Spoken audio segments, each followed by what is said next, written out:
All right, everyone. It is that time. That's a It's small November one. 12th. That's It is 5:30 and I call the Park Authority Board meeting ordered. Also, I don't see anybody online. Is that correct? Okay. We're not reading anybody in, so we'll go right to committee. And Mike, you're up. All right, I call the Park Services Committee to order. I don't know who's doing the presentation. The floor is yours. Good evening, everybody. My name is Janae Asborno, and I am the Acting Park Services Division Director. I'd like to introduce Karen Lucier, our branch manager for programs, who will be presenting tonight on summer camps. Good evening, everyone. I said I'm Karen Lucier. I'm the programs branch manager. I oversee the youth section, which includes our camp programs, which is our largest programmatic area that we have in the Park Authority.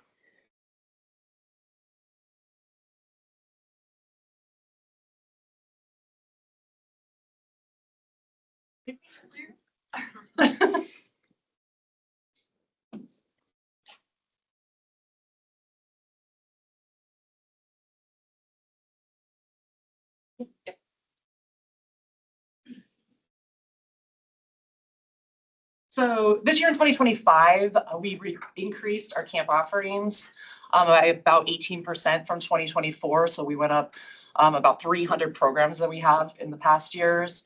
As you can see, we did maintain the same number of sites. However, you'll see in the next slide with our numbers, even with maintaining that, we were able to offer more programs and increase our enrollment. So we had more camps at each site and more enrollment at each site. We use about 77% vendors and 23% in-house, and our total revenue this year was just shy of 11 million, which is 1.3 over last summer. Yeah, you can't shut it all the way. Jeanette, We you can't shut it all the way. Oh, and leave it open. Going back to the 77-23, is that, do we have care that the ratio is that way? Do we want it to be something different? Do we have any thoughts at all about that? This has kind of worked well for us for the last year. We evaluated every year with our programs, but this has been pretty consistent the last couple of years. Okay.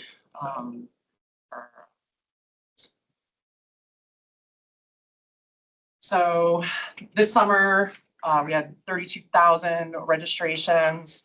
We've been trending up about 2,000 registrations each year since COVID. So it's been a good trend that we're increasing every year. We had offered about 41,000 spaces, and the fill rate stays steady. So it's consistent with increasing. We had more individual campers as well. And one thing we really expanded on this summer is our extended care program. So there's been more need for that, and we plan to do more of that in 2026 as well. What does the extended care program include? So it's an extra hour, an hour Just in at the the end beginning or and also the end, of the programs. So Question about the fill rate. So is it related to, I mean, do you see that it's like in certain locations that they don't fill, or is it like certain types of camps? it's across the board with it. So again, it's something we evaluate every year. We use different schools every summer. It depends on the availability, that type of thing. So if we find that like a school site will do really well, we'll try to make sure that we request that school the following year if it's available. However, that's not always the case. So we try to get another one in the area. So there's kind of like a lot of moving around there. Certain areas do better than other areas, depends on the demographics. But we don't have like an analysis of, you know, why that the camps are always sort of at 78, 79%. Certain categories are very popular. I have a slide that has that on there of which ones are popular. So sometimes we offer more of that or less of that, but I don't really have like a specific, no. I would say sometimes we try new things and they just don't fly. So 80% is a pretty good fill rate. And so, you know, we try to improve that every year. But you know, we're happy with where it is. Obviously, we'd like it to be 100%, but we probably would never get there. And we talk about, we heard a lot when we went to the joint meeting about Sunny Fisca about capacity. And we hear a lot about the capacity, and really what we found is It's really specific to a thing. You want to get your kids in one specific camp. If that fills up, then there's a capacity problem. There are other spots that are open all the time. So you can't get into FCPA camps. You can. There's 11 or 21% of the things that are unfilled. It just specifically some of the things like equestrian. There's only so many horses that are at Fryingham Farm Park and only so many weeks that you can do horse camp there. So there is a fixed capacity, but there are availability. So is it like the camps in general are at 78% each camp, or is it more like there's some camps that are way? Total overall. No, but Overall, I think there are camps that are at 100%. 100%. Right. There are specific 100%. sessions, right, that are at 100%. And I assume there's probably some analysis that says, these are the ones that were at 50%, and therefore they may not be pursued the next year. And you look at the ones that are 100% and try and increase capacity in those spaces. Exactly. And they all have a minimum they have to meet. Otherwise, they do get canceled. It's just not worth it to run them at that point. So we do set a minimum for all of them. But like you said, a lot of them are at 100%. If they have a wait list, we do try to increase or offer more of those types of classes or camps, going forward.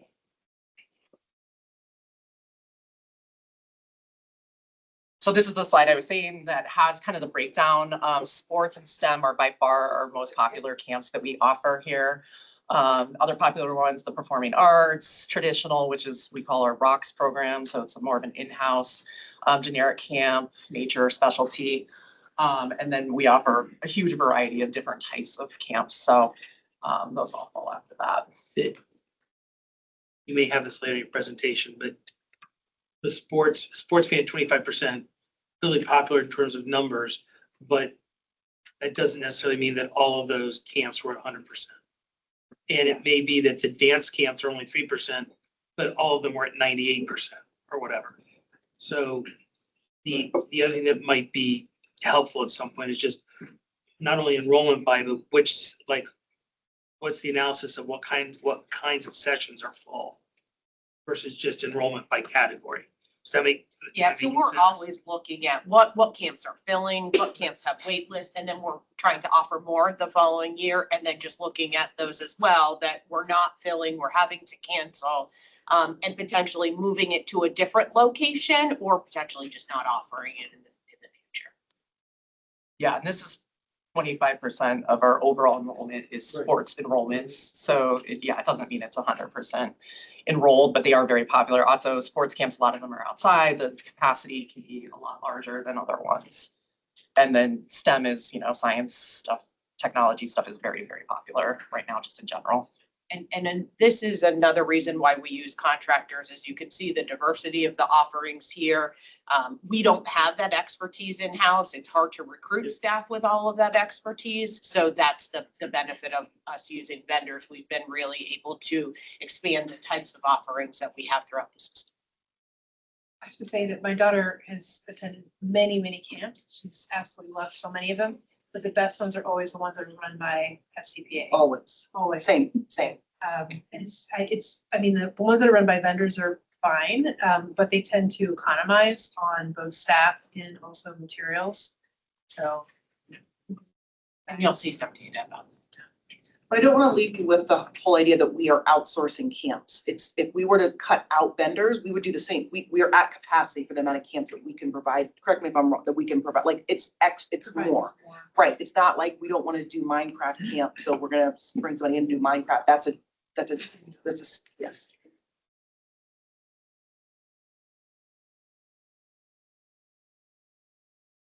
So we send a survey out every year to everyone that goes to any of our camps weekly.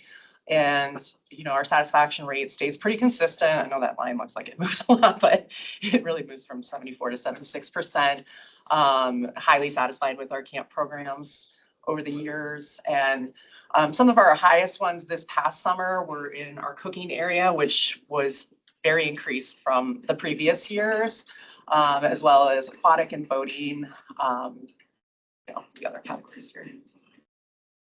To conversation earlier, it would also make sense to think about, because I assume, and maybe I'm wrong, like cooking, is that all FCPA staff or is that?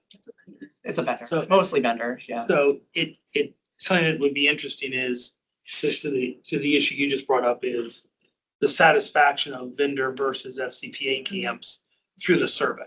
In other words, we sit there, we look at this and sports is at 76, Tim's at 70. Frankly, being at 70 isn't a horrible place to be. It'd be nice to be higher, but it's better than, finding out you're at 50% or whatever. But it would be good to know, are the FCPA camps the ones where the survey says there's the greatest satisfaction versus vendor? It does.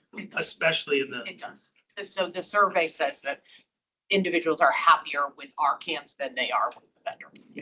especially if they're within the same category. Yeah.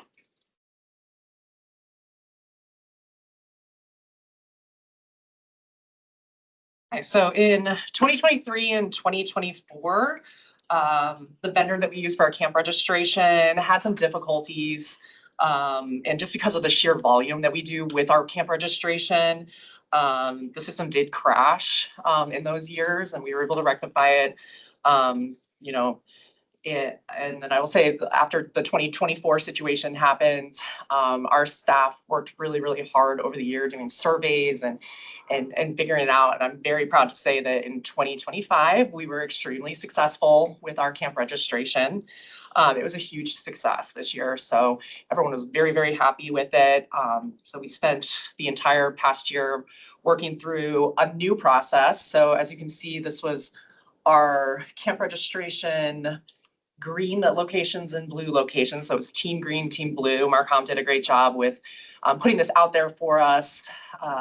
So how it worked was there were 2 different days for registration.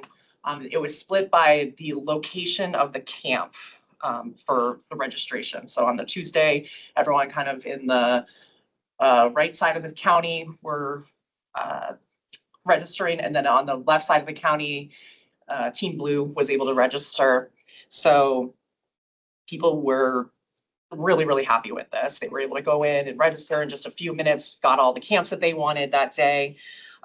This was a full Park Authority initiative, though, that we worked with our business office, our marketing department, our registration unit, and we were able to get tons of support from within the Park Authority everywhere to be able to make this a success. So, the staff worked really, really hard on doing that. We did 27,000 registrations between those 2 days. So you can see what the sheer volume of that was.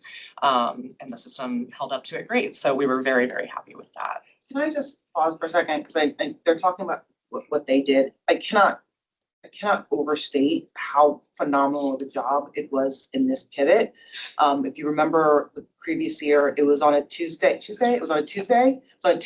it crashed the entire county system. Like the BOS was in committee and it crashed the entire system. I'm trying to register my kid. People are knocking on my door, like what's happening? Because it really, like everybody's, I think the stress alleviated itself when people realized that once it opened back up, you were still in the same sort of queue line.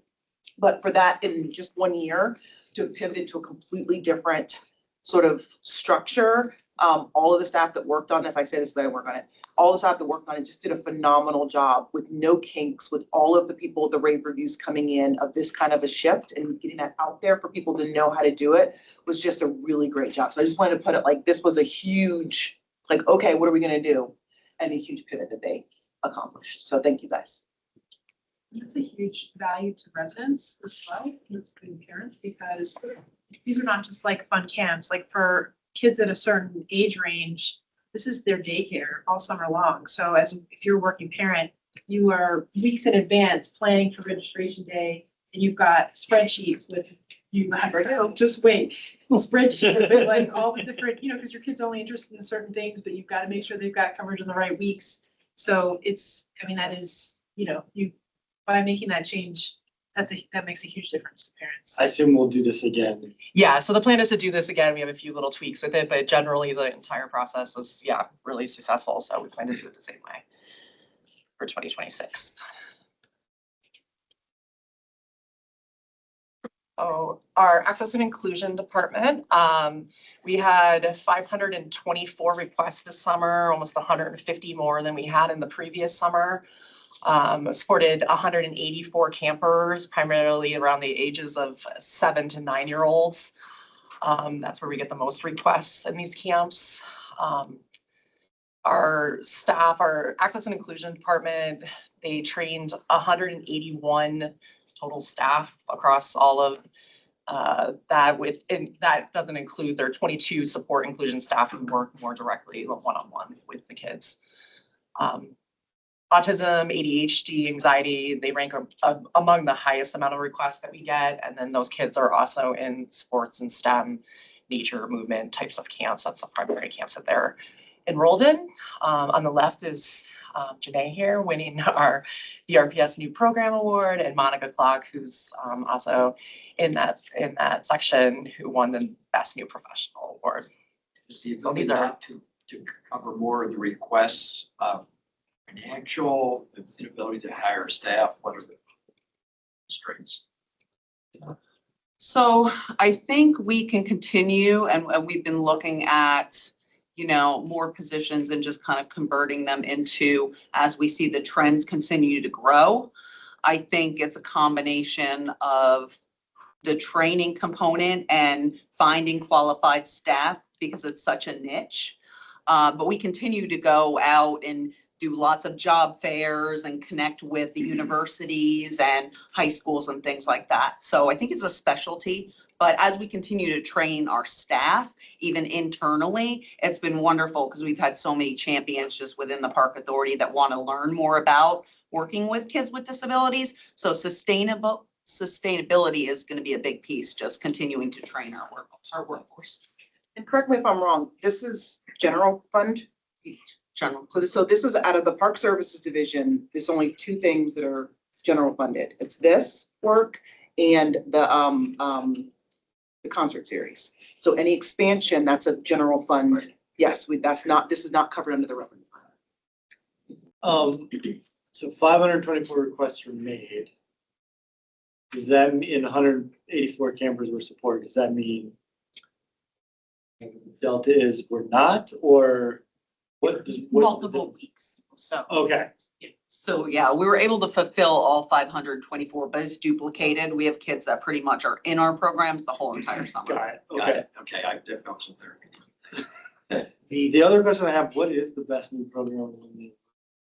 So last year we launched Park Explorers, and we had a lot of families that wanted their kids to learn more about the parks. And definitely autism is our biggest population for sure. So it was just each week they did something different where, bird feeders and just getting a chance to learn more about nature and things like that. So it was an awesome program, and we've duplicated that at multiple sites now. Okay. The 376 number, I assume that doesn't include Rec Pack? Yeah, that does not. Because I just look at the blue bars and, okay. Right, yeah, correct. We took the rec pack numbers out of it. Yeah.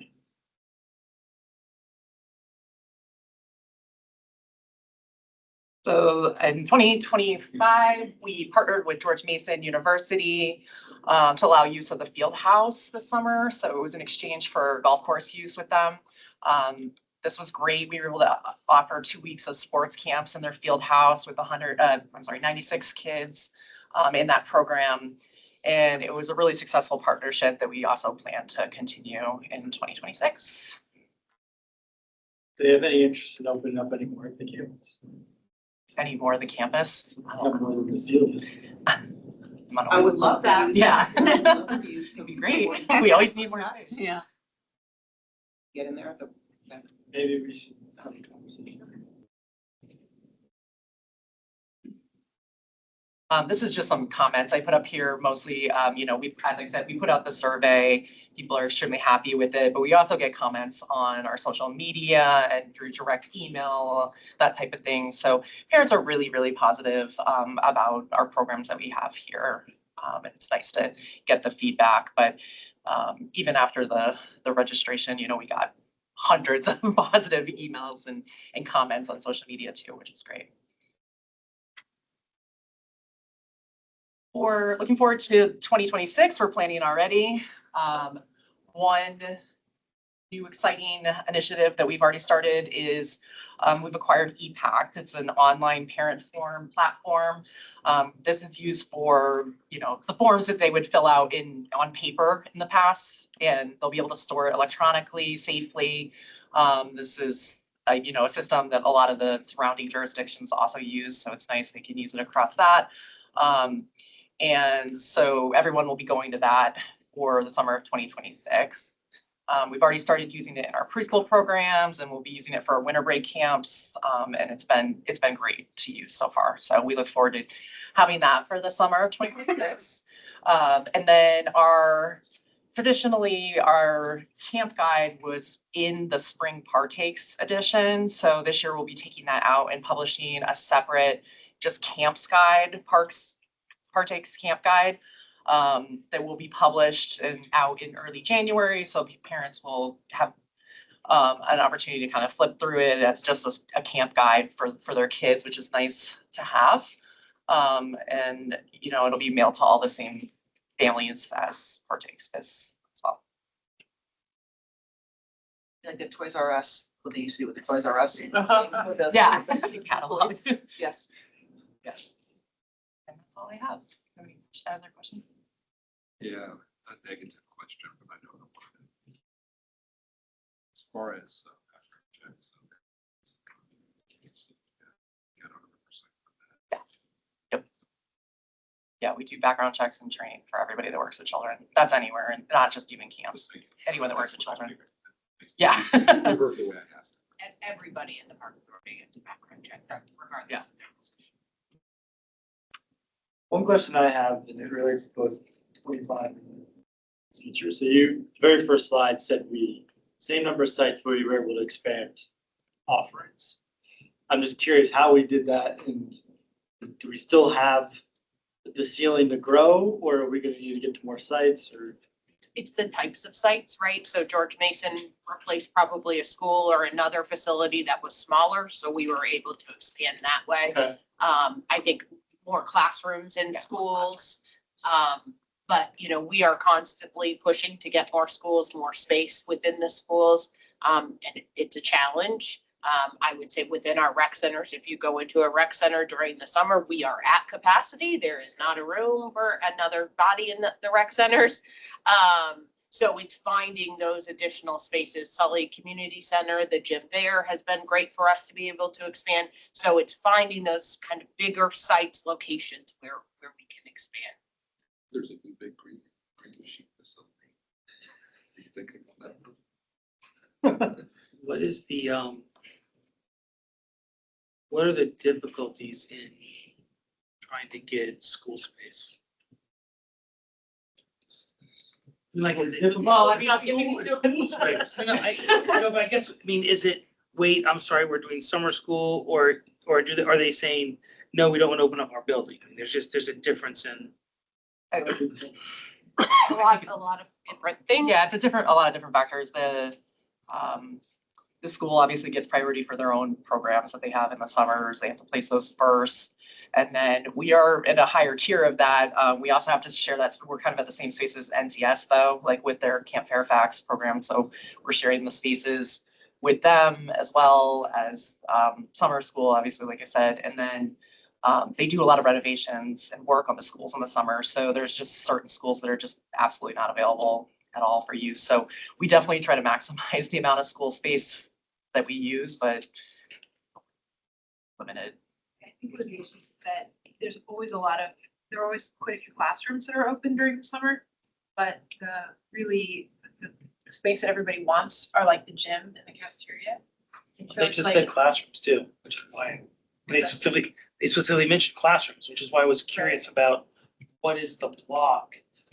There's a limited number of gyms, there's a limited number of fields, those kind of things. But what I'm curious about is a school saying, oh, we don't want to open this facility to community use during the course of this, for whatever reason, this summer? Which is a different kind of discussion than, of course, you're in renovation, we can't do anything about it, or, we've used up the gyms and there's no more space.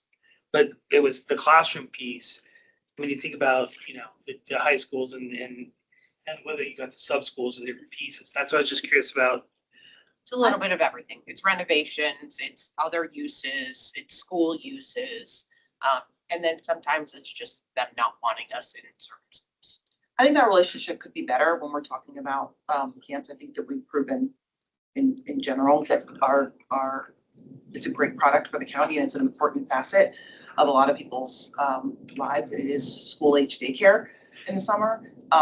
And being able to try to expand out so that what we want to see actually is we want to get to a point where you see that vacancy rate, or what do we call it? Vacancy rate, the fill rate go down. And that just means that we're more successful. That means everybody's got a place for their kids to be, as long as we have a lot of affordable, options and looking at other ways to expand it. The other thing is, like, we have our capacity issues just because of the nature of parks being outside, right? Like, we could probably have 5 different Splash and Explore camps at any time, and they would all sell out within 15 minutes, but there's no room at Lake Fairfax to have all of them during inclement weather. Remember, we have to do camps not just during fair weather, but they have to be someplace when it's raining, right? And so there's, that as well. So I think that, looking at everything, Mason, other ways that we can really expand, and looking at areas where we're at capacity with all of the camps to say, okay, how do we explore capacity and maybe then go into, schools, but. To go back to your question of fill rate though, I mean, just from a revenue perspective, we're just like, it's always good to see things fall, especially for, we've already got the space for staff. Would it be possible to send a follow-up email to people that have already signed up for a camp and say, like, oh, I see that you signed up, and this can be automated, right? I see you signed up for this nature camp. Did you know there are openings in these other 4 nature camps, later in the summer? And see if, like, is there like a follow-up email? They work the wait list. Yes, they do. Not the wait list, sorry. Well, I mean, they work they're trying to, As a parent that signed up, I never knew, like, I might have like got my main ones in and then just been like, I just can't take this anymore. But if someone had emailed me and said, I'm thinking sort of your success with the golf, filling those Notify. times with the notify, if there was a sort of an automated system where it even sent a selection of camps. I mean, it might be too hard to send ones that are, you could maybe use AI to do this, but maybe hard to get ones that are similar to the ones the person signed up for, but just a selection of camps. There are open, by the way, there's openings. Did you know that we offer cooking classes? Did you know that we offer? we're going out with an RFP for a new recreation management system. One of the requirements is just that. We don't have that ability today to do it automatically. And so we're hoping with the new system, we'll have that capability. But I think, as we're looking at what camps are not filling, we are targeting people and sending messages to them to try to get the camps filled. Yeah, we look at it like weekly and we work with our marketing department. So we'll send out ones that we know are either very popular and still have spaces, or ones that maybe are struggling a little bit more and we want to get filled, like at least to the minimum to be able to run them. So that like goes out in sort of the general sort of newsletter that goes out to everybody subscribed to Park Authority emails, or does it go out to just the registrants, or like is it targeted? It depends on what email we're sending, I think. Yeah. Like whatever, you sort of look at it, it's like, however we can get the word out. Right. Generally, most of the emails for that go out to anyone in our system that has kids in that age range. So we would target them.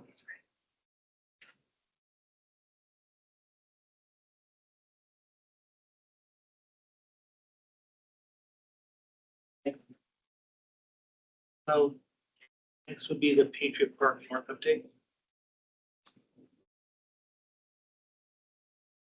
Introduce Tim Lander.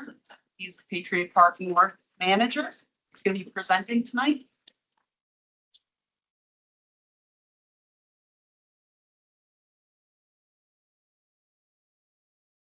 All right. Good evening, everyone. I'm Tim Lander, the Patriot Park North Tournament Manager, and this is Patriot Park. I'll go over what is actually in the facility in a future slide called amenities, but you can see we have 4 big fields that can be broken down and utilized for smaller games, or in the bottom or in the top of the slide, we have 2 250-foot fields that can be used for youth softball, youth baseball, camps, clinics, you name it. So we opened in 2023, and next weekend, or this weekend, is our last tournament of the year, and finishing up and hoping there's no snow flurries. Oh, sorry. So this is a map of Fairfax County. Patriot Park is next to Willow Springs Elementary School on Willow Springs Road. It falls in the Springfield district off Braddock Road, right next to the exit from the Fairfax County Parkway, about 5 minutes from George Mason. It's Fairfax County's first foray into the sports tourism world. As you saw in the last slide, it's 6 fields, 2 little and 4 big, and it balances community use with tournament and special event offerings. So, and then our major stakeholders are SYA, Gary Flather's group, MVTBL, run by Rob Haney, and then about 10 different tournament organizers that we work with from all over the country, Florida, Rhode Island, New Jersey, multiple places. So what is in Patriot Park? These are all the amenities that make Patriot Park so special. We have 2 concession stands, one at the lower field where the pavilion is. That is operated by SYA and it is a community, it is part of our community use agreement. And then we have a vendor-run concession stand at the top, run by Patriot Cafe. This picture doesn't show it, but we have safety netting at the top part of the complex that runs to the beginning of each dugout so that you can sit safely and not worry about balls coming, and hitting you. It's an amazing feature. Batting cages, we have 8 batting cages. We have 4 batting cages at the lower part of the park for the smaller fields, and we have 4 at the upper part. One of the great features is the tower observation deck, which allows us to run specialty camps called showcases that try to match colleges looking for players, whether it's academically or just normal colleges looking for everyday baseball players. We have premier lighting. In a later slide, you'll get to see one of the pictures of Patriot Park with lighting. Our lighting is operated by Musco. They also do our streaming video. That if we want to set up, parents can log in and watch their kids play. We have this awesome playground, and then we have 3 great turf warm-up areas. We have 2 up top, and we have 1 at the bottom that allow in between games, during games, you name it, people can warm up. It's in between the top on the slide. And then we have scoreboards on all fields that are run by controllers. And you can't tell, and that you might have a picture later, but not only is it an awesome playground, it's a themed playground. Yes, very much. It's a baseball themed playground. And if you go there during the day, there's a lot of community users just walk on, whether it's the fields or that are coming to utilize the playgrounds. So we work with a lot of different groups or are planning to work with a lot of groups based on inquiries we've already received. We worked with a number of colleges. The first college we worked with was Marymount University. We've also worked with Westchester University. Last February, they brought 4 teams down out of Pennsylvania. We hosted a game for Catholic. And then Miscordia University, which is a Division III, we worked with last year as well. They brought 4 teams. One of the cool things about them is last year they won the Division III national title. So we can say we hosted a national champion at our site. This year, we've already had inquiries from Georgetown to operate some camps later in the summer, late July, early August. Siena College is wanting to operate a weekend event, and then Shepherd University out of West Virginia. One of the first events we did in 2023 was with Major League Baseball. With the European office, we got contacted to be a test site for an event called Home Run Derby X. And we operated that for them over a 2-day period, and they loved the site, and they were able to develop some rules. And what Home Run Derby X is a special event that they're going to offer in Europe for people who don't necessarily have a history of baseball to try to promote the sport. The big thing we do, obviously, at Patriot Park North is we offer tournaments. Over the first 3 years, we've worked with 12 different groups. Currently, we are this year working with 10, potentially an 11th. Basically, to use an analogy, Perfect Game is the Coke of the industry, and prep baseball, also known as PBR, would be the Pepsi of the industry. So we're working with the leaders in the tournament world. Groups come from Rhode Island, New Jersey, Pennsylvania, Indiana, Florida. And then we also work with MVTVL that helps fill in our schedule with local events because they're a large organization with approximately 420 teams within the Northern Virginia area. While you're on that point, before you move on to the Yes, sir. next one, any complaint, criticism that I've heard, and I suspect it's unfounded based on what you just said, is that we're not attracting tournaments from outside the county region, not bringing people in. Teams in particular. So I just, based on what you just said, where these organizations are bringing people in, I suspect that's not true, but just any more information you could provide on that. Yeah, we've had kids from all over the country. We've had, you know, we get a lot of Pennsylvania, a lot of West Virginia. You know, if you're North Carolina, you're probably going to Georgia. But I mean, we can always grow and get Sure. more travel teams, but the groups that we are working with have a major reach. And like I said, you know, they are throughout the country. We've been asked by companies, or we've had inquiries from as far as Seattle, Washington, and we've had inquiries from Fort Collins, Colorado. It just didn't work out. Okay.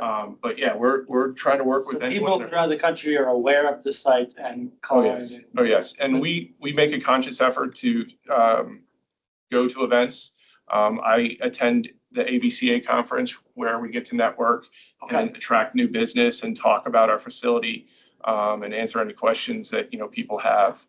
But I would say people on the East Coast know us very, very well. Perfect. I think the thing that would probably be really, really helpful in answering some of those questions is to be able to talk about the number of teams. A tournament organizer located in Pennsylvania that comes to Patriot North and does a tournament that attracts mostly Fairfax County, Loudoun County, Prince William County, Montgomery County teams is not going to have the economic impact that we're looking at.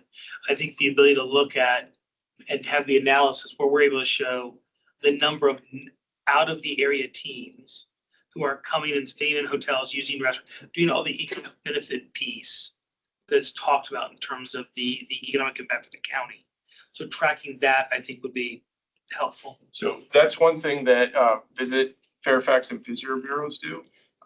Visit our the Virginia Tourism Commission has a calculator to do all that. We are supposed to be getting those numbers for this season later in November. For last year, I just got those numbers and it was about 5.9 in economic impact. Right, and I guess what I'm saying is shorthand. I know that I understand that there's a process, you know, there's the formula that you go through.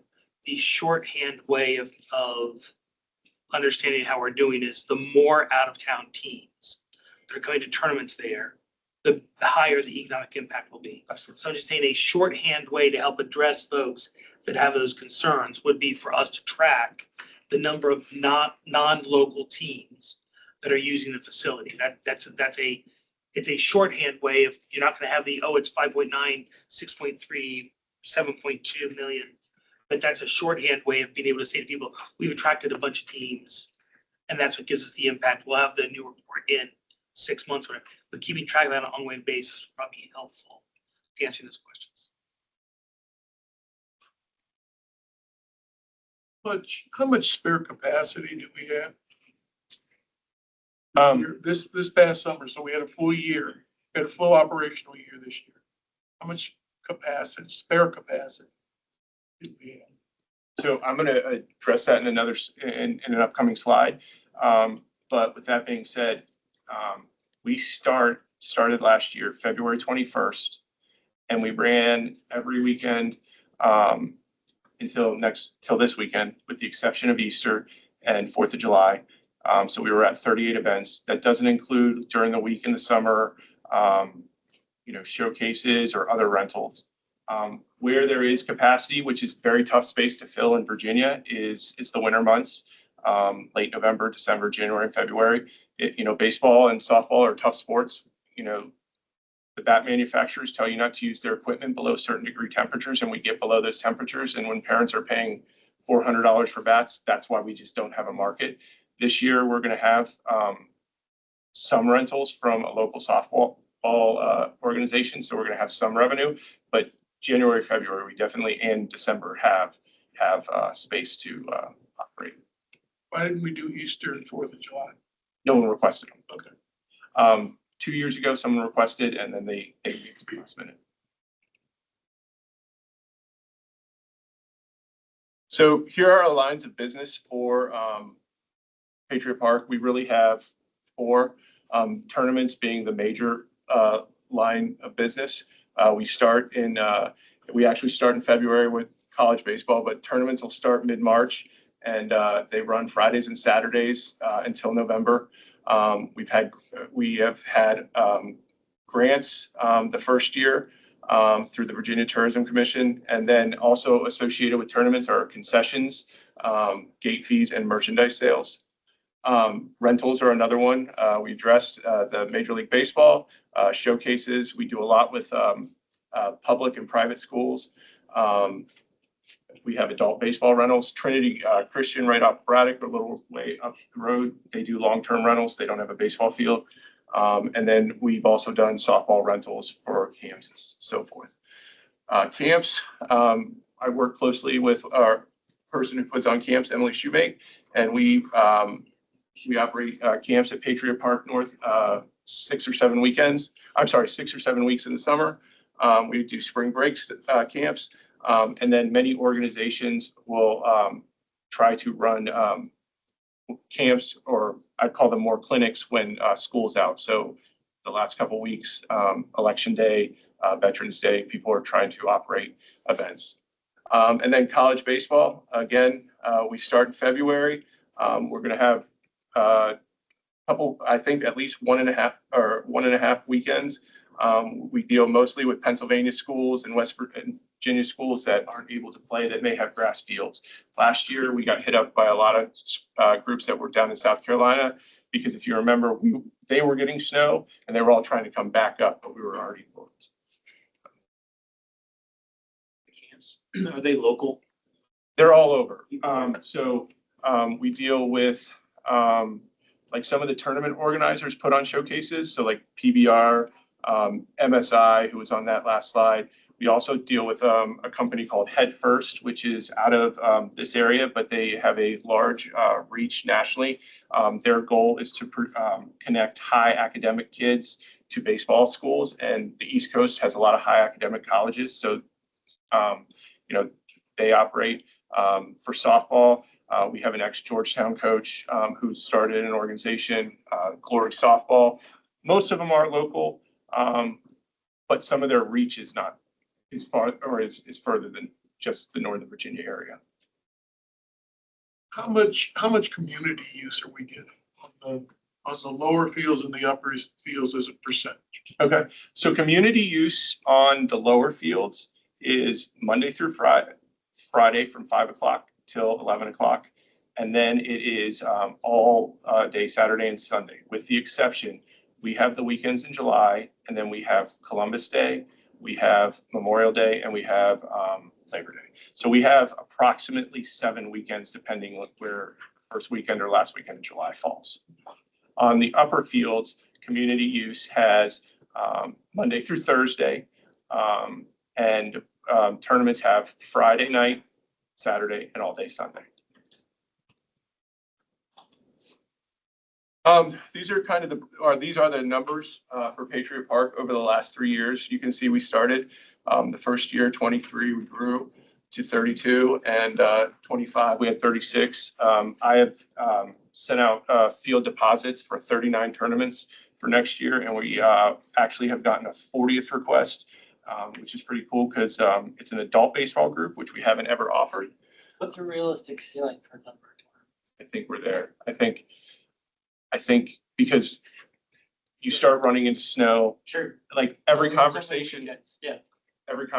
I have with college baseball groups is you have to be able to pivot in February. Sometimes Northern Virginia gets, and it's the same thing with late November. If we have snow, it takes out our turf fields, and they have a lot invested. No, that makes sense.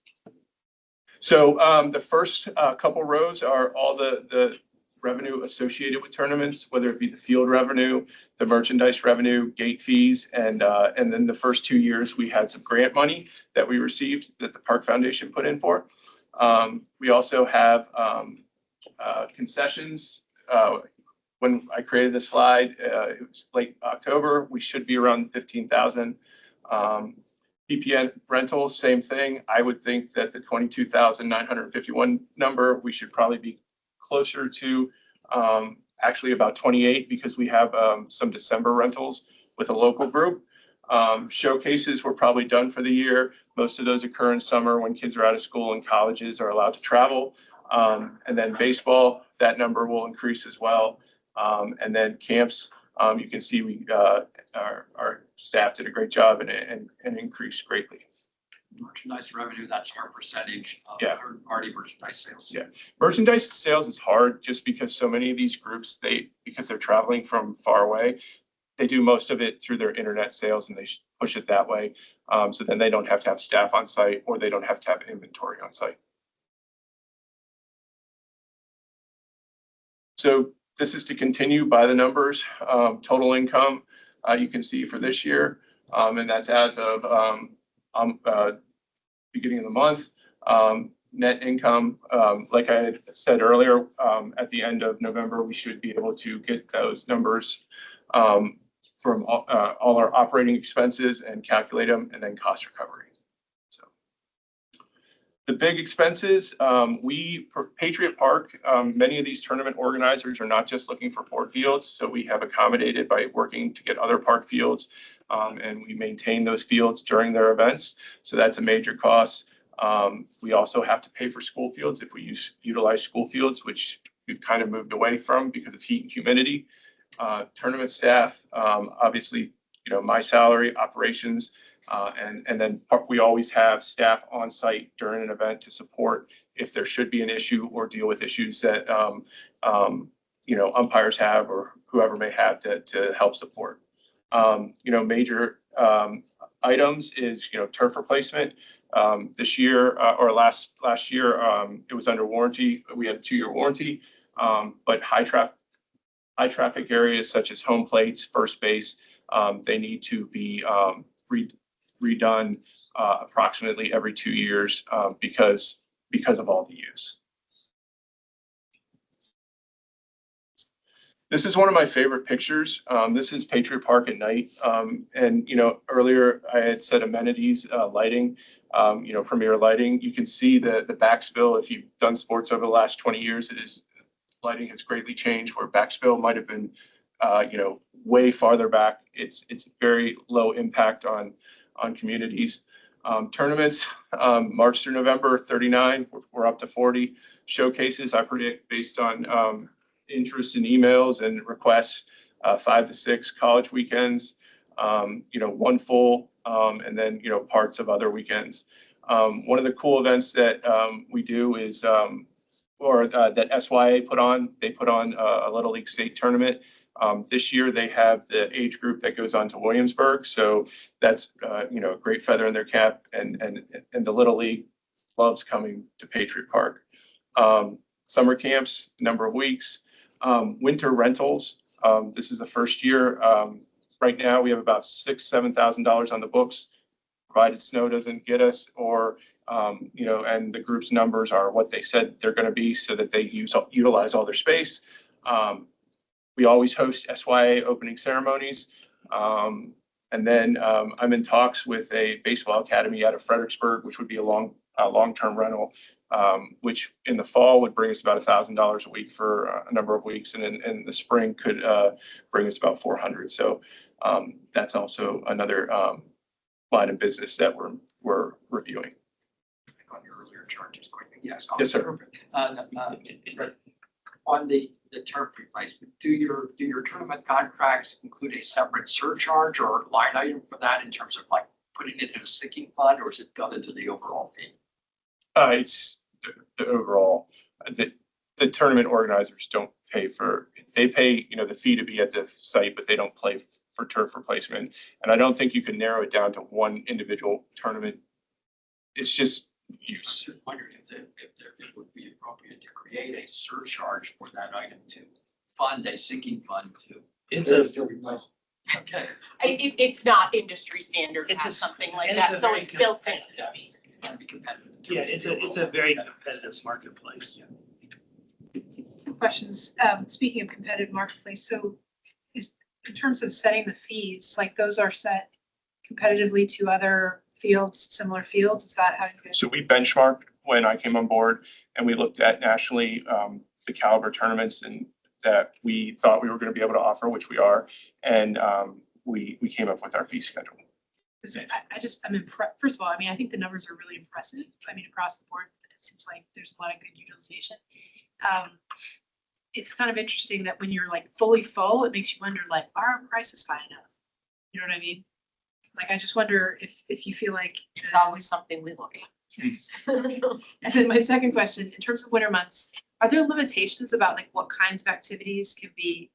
I'm assuming that the turf fields are kind of sensitive, like you want to keep them in good shape. So like, I'm just thinking about things that could happen in the winter, like, you know, those kids that like get in the big plastic ball things. You know, I've seen kids do that in winter time on turf fields, or that seems fairly gentle versus like, you know, a harvest festival or Christmas light, you know, winter wonderland type thing, or that kind of thing. So we're driven by our policies, and the policy is currently that the fields, whether it be rectangle or diamonds, have to be used for the sport they're intended to. So we don't put like we've gotten requests for like a bounce house on fire. I just got a request for bocce to be put on the field. So we basically stick to the diamond sports, which would be your baseball, softball, kickball. Yeah, that makes sense, like when baseball could be played, but like, what about those months where, Right. like the November, December, January, is there, like, is it damaging to have bocce played, or? Well, bocce would definitely be, because the way turf fields are is they're layered, and what those heavy balls would do would disperse the layers and create lumps, and it would potentially create safety issues. But one of the things we always consider, you know, if we were to put other events, is wear patterns. So already currently we're replacing like home plates and first base. Would those, if we put, let's say, rectangles out there, would they create additional wear patterns that would make the facility, you know, different or alter it or something? So how many days is the typical tournament? So tournaments basically are 3 or 4 days. Basically when kids are in school, so starting March till June 15th and Labor Day until the end of the season, they're 3 days. They're Friday nights starting at 5 o'clock so the kids can get there, and then they're all day Saturdays, and I'd say 80% of the day Sunday. The summer, it could be all over the place. We'll host a 3-day tournament, you know, we'll host 4-day tournaments. We have 5-day events coming up this year. So it's just all what the organizer is trying to do. But we have to find a balance so that our maintenance guys can also do the work to make sure the facility stays nice. And The reason why I ask is because that you said, and I interpreted it as far as how far are people coming from. You mentioned Pennsylvania, West Virginia at this point. And certainly if it was just a 1-day event, they would just go home. well, yeah, So I guess I'm just,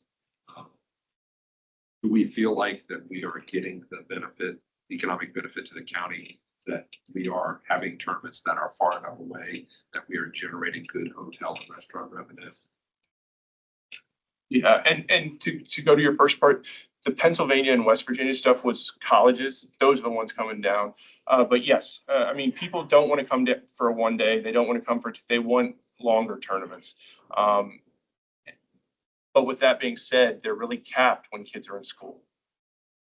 And we had the benefit, one of the things that started a few years ago, the Board of Supervisors weren't sure they totally bought into some of the economic impact analysis that was done for some of the large events that had gone on here in the county. And one of the things that has successfully been done out of the Sports Tourism Task Force is the model that he referred to in terms of coming up with that total amount is that the Board of Supervisors has actually proactively been presented, understands, was walked through, and is a model that can be used. And we're now able to do it on an annual basis. So you said, what, 5.7? 5.9. 5.9. So that model showed that last year was 5.9 million in terms of economic impact to the county. And that's why I was saying those out of town teams are the ones that maximize. So looking to those benefits. So at this point, it's fair to say we're meeting those expectations. I think The original expectations wasn't always around that number. I don't think anybody knew what the expectation was going to be. I think what we have proven is that conceptually it works. And one of the issues was, for those of y'all that may or may not remember or weren't on the board, the park authority had to take on additional activities to make this work in terms of staff time. I mean, it was, you run other tournaments, you run an all-star soccer tournament. Park authority staff is in all the park fields every day. When you're doing something like a tournament here on the weekends, you have to have staff there on the weekends, as was noted. That was all a change. So there's been a structural, procedural change that we've been able to meet. And, we've had to deal in a competitive landscape where in some cases, some communities are like, we'll waive the fees for the fields because the economic impact is so great. We've been able to encourage folks to come in, not have to do that. I think in part because we believed, being in the national capital area, that DC itself was a draw. You weren't trying to draw them to Louisville, my friends in Roanoke. So the economic benefit, the $5 million that we threw out, that's $5 million total to businesses that benefited from these people coming to the area. It's not $5 million tax benefit, correct. It's economic impact to the county. So There's tax benefit as well, but that's economic. If you're using the full number, that's the economic impact number. so the tax take is whatever the tax rate is to $5 million. Depending on the hotels or meals or. I was just looking for sales magic. Said, hey, we making $5 million, give us half of it.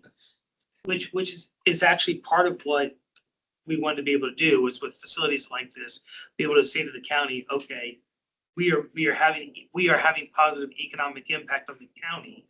Therefore, we need general fund support or special fund, however the county wants to look at it.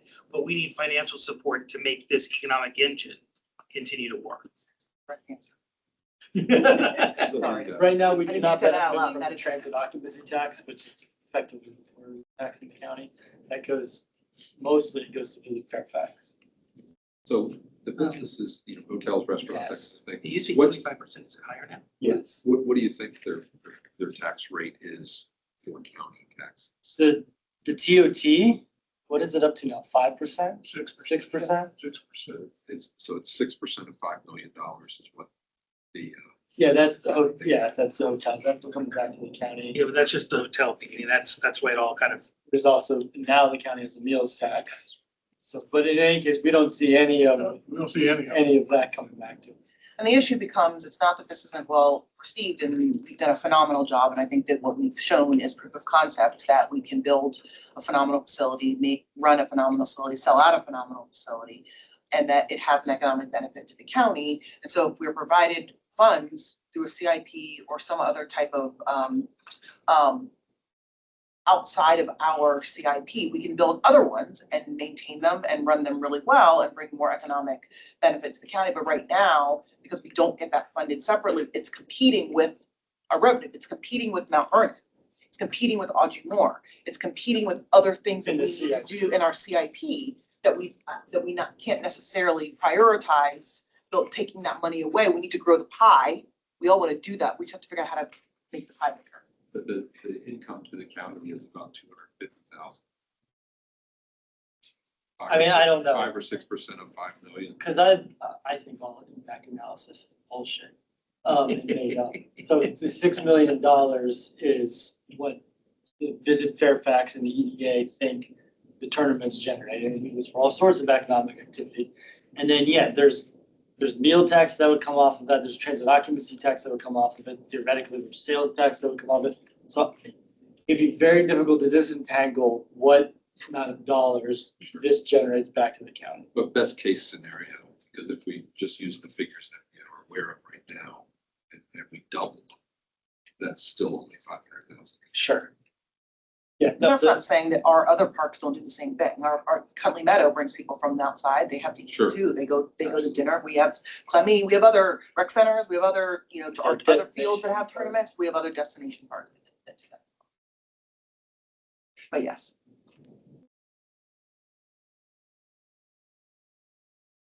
Okay, whatever. So, Were there other questions? Then hearing none, unless the chairman has an issue, I will adjourn the committee. Nope. That's what I do.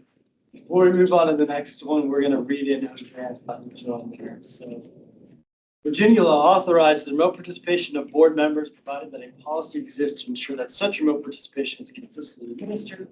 This board has approved policy 111. Any such remote attendance must be approved by the board as long as the physical quorum of the board is actually present. Voice of the remote participants are able to be present in the room, and the remote participation reports to the policy. Motion one is verification that the remote participant's voice is clear, audible, and at appropriate volume for the meeting room, and a confirmation of their location. So Jose, can you please state your name and where you are calling? This is Jose Peralta. I'm calling from Phoenix, Arizona. All right, start that from the top. This is Jose Peralta. I'm calling from Phoenix, Arizona. Thanks, sir. I move that Mr. Peralta's voice may be adequately heard from his location. All in favor? Any opposed? That motion carries. Motion two, pursuant to the Park Authority's policy 111 for remote participation in public meetings, I move that Mr. Peralta be permitted to participate remotely in this meeting because it comports with the policy we adopted and a physical quorum is present here at the Heritage Building. Second. All in favor? Any opposed? That motion carries. Joey, you're up. I call the Resource Management Committee to order and turn it over to you guys. John Hustle, 30 minutes behind. Good evening, everyone. Torsha Bhattacharya, Stewardship and Planning Division Director. Today, John Burke, our Natural Resource Branch Manager, will provide the update. Thank you. Good evening, everyone. We will swiftly move through our annual update for FY25 for the Natural Resource Branch. This is for the opposite side of what Park Authority does, our stewardship and commitment to conservation and preservation. So we'll be talking about what we've done in the last fiscal year and what we've got on the agenda for next year. So starting off, we'll be breaking down each component of our natural resource management plan by major category or tenant. We were able to break 12,000 acres of natural communities that have been assessed on parkland, hitting 1,575 acres this year. The natural community assessment is for our natural resource management plans and also to help with on-site management decision-making on park property, classifying the type and rarity of every different natural plant community on parkland. So we broke 12,000 acres this year, which was a big deal. It's been going on since 2018. In addition to that, as part of our inventory and planning initiatives, we were able to document 49 rare plant occurrences and continue to do our deer survey work and scientific permit approvals as part of the branch. One thing I'd like to note about the 73 permit approval requests we went through this year, one of our interns is now pursuing her PhD and did research on parkland to develop a rapid protocol for assessing fuel loading in eastern Piedmont forests. So just showing that by bringing in interns and reinvesting in their training, they're able to support us long term, and we really appreciate that commitment that we get from our team. So that's particularly exciting. Also of note, in our Protecting Natural Capital initiative, we made some pretty big headroads in our mitigation efforts this year.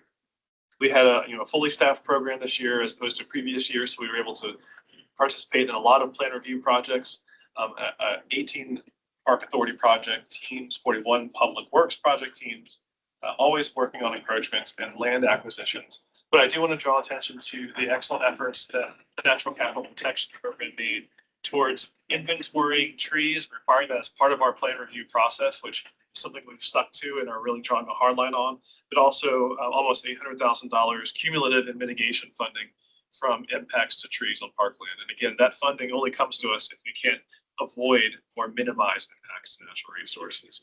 But we will be dispersing that funding for various natural resource management support and study efforts. And that again is mitigating for tree loss on parkland. So that's a pretty big deal for that program. It's probably the third major year that we've been continuing to hold that line and bring that funding in.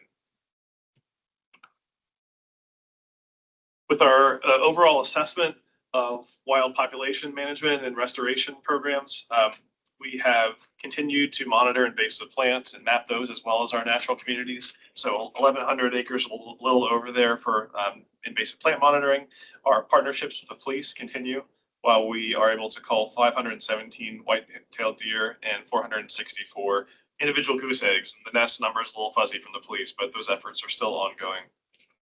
In addition, it was a light prescribed burn year because of weather conditions, so we only got to 37 acres. Generally, we're shooting for about 100. So a little light, but weather is what weather is. We can only control so much.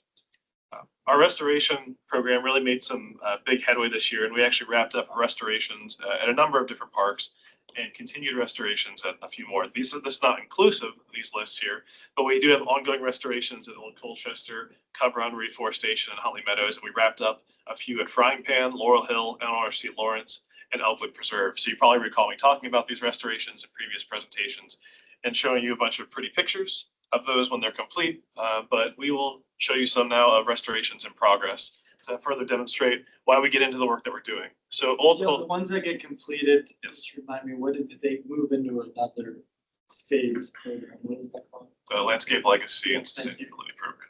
And I will be talking about them here as well. Then that is the program that manages the restorations into perpetuity, ensuring that we have long-term success and we continue to maintain the investment that Park Authority has made into the landscape. So essentially a small program team that focuses on ecological maintenance to make sure that those restorations achieve long-term success and to monitor them for restoration goals as well. This is what an ongoing or early phase restoration looks like. This is Old Colchester Park. It represents a key partnership opportunity between Natural Resources and the Heritage Conservation Branch, or I'm sorry, the Archaeology Branch, where we work together on looking at ways to manage the porcelain berry in this case at the park while minimizing impacts to cultural resources on the ground, i.e. not bringing heavy equipment or doing a lot of ground disturbance as part of that effort. And then similarly at Oakmont, you can see we are also challenged by invasives at this early phase restoration, in this case wisteria. So just to give you an idea of what these projects look like. The front end, I'll show you some later on as they have been completed. Another one of our tenets is fostering stewardship and expanding natural capital. So basically teaching in essence and advertising the efforts that we've made over the years. That includes working with volunteers through the IMA program, where we are over 100,000 or 150,000 cumulative hours now since the program started, which is a huge deal. 11,000 hours, over 11,000 hours this year alone. And then, of course, we capture the deer volunteers that work on parkland to support the deer management program as well in our metrics with 504. With respect to IMA, are we in a position where we are able to bring more volunteer coordinators on board now? And because there was a time, I think we had a freeze on being able to. It was a wait list. Yeah. Wait list. We still have a wait list, but we have brought in new volunteers as folks have retired from their sites. So we have about 76, 77 at any given time. That's generally where we're holding it. I think we brought in 6 or 7 new volunteer site leaders this year. So yeah, I know there is just the bottleneck when it comes to how many volunteers in that particular program that we can bring on, and then the staff support that we can provide.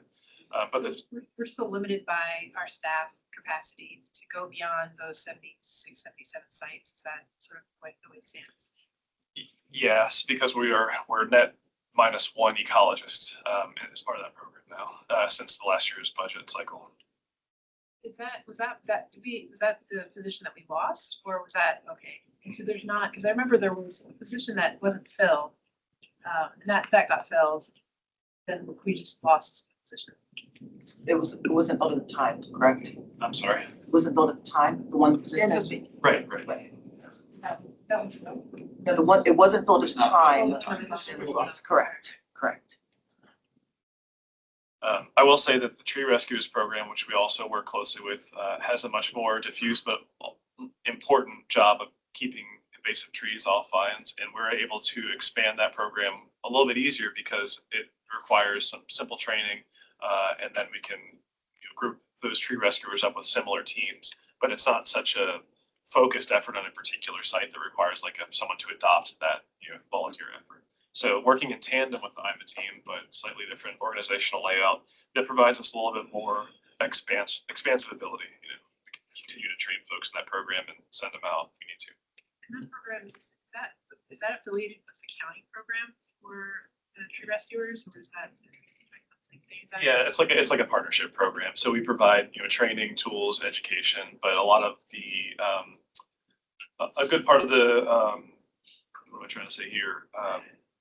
Generating new volunteers and kind of work getting together the approach and all that. That's happening outside. So I consider them like a partner volunteer agency.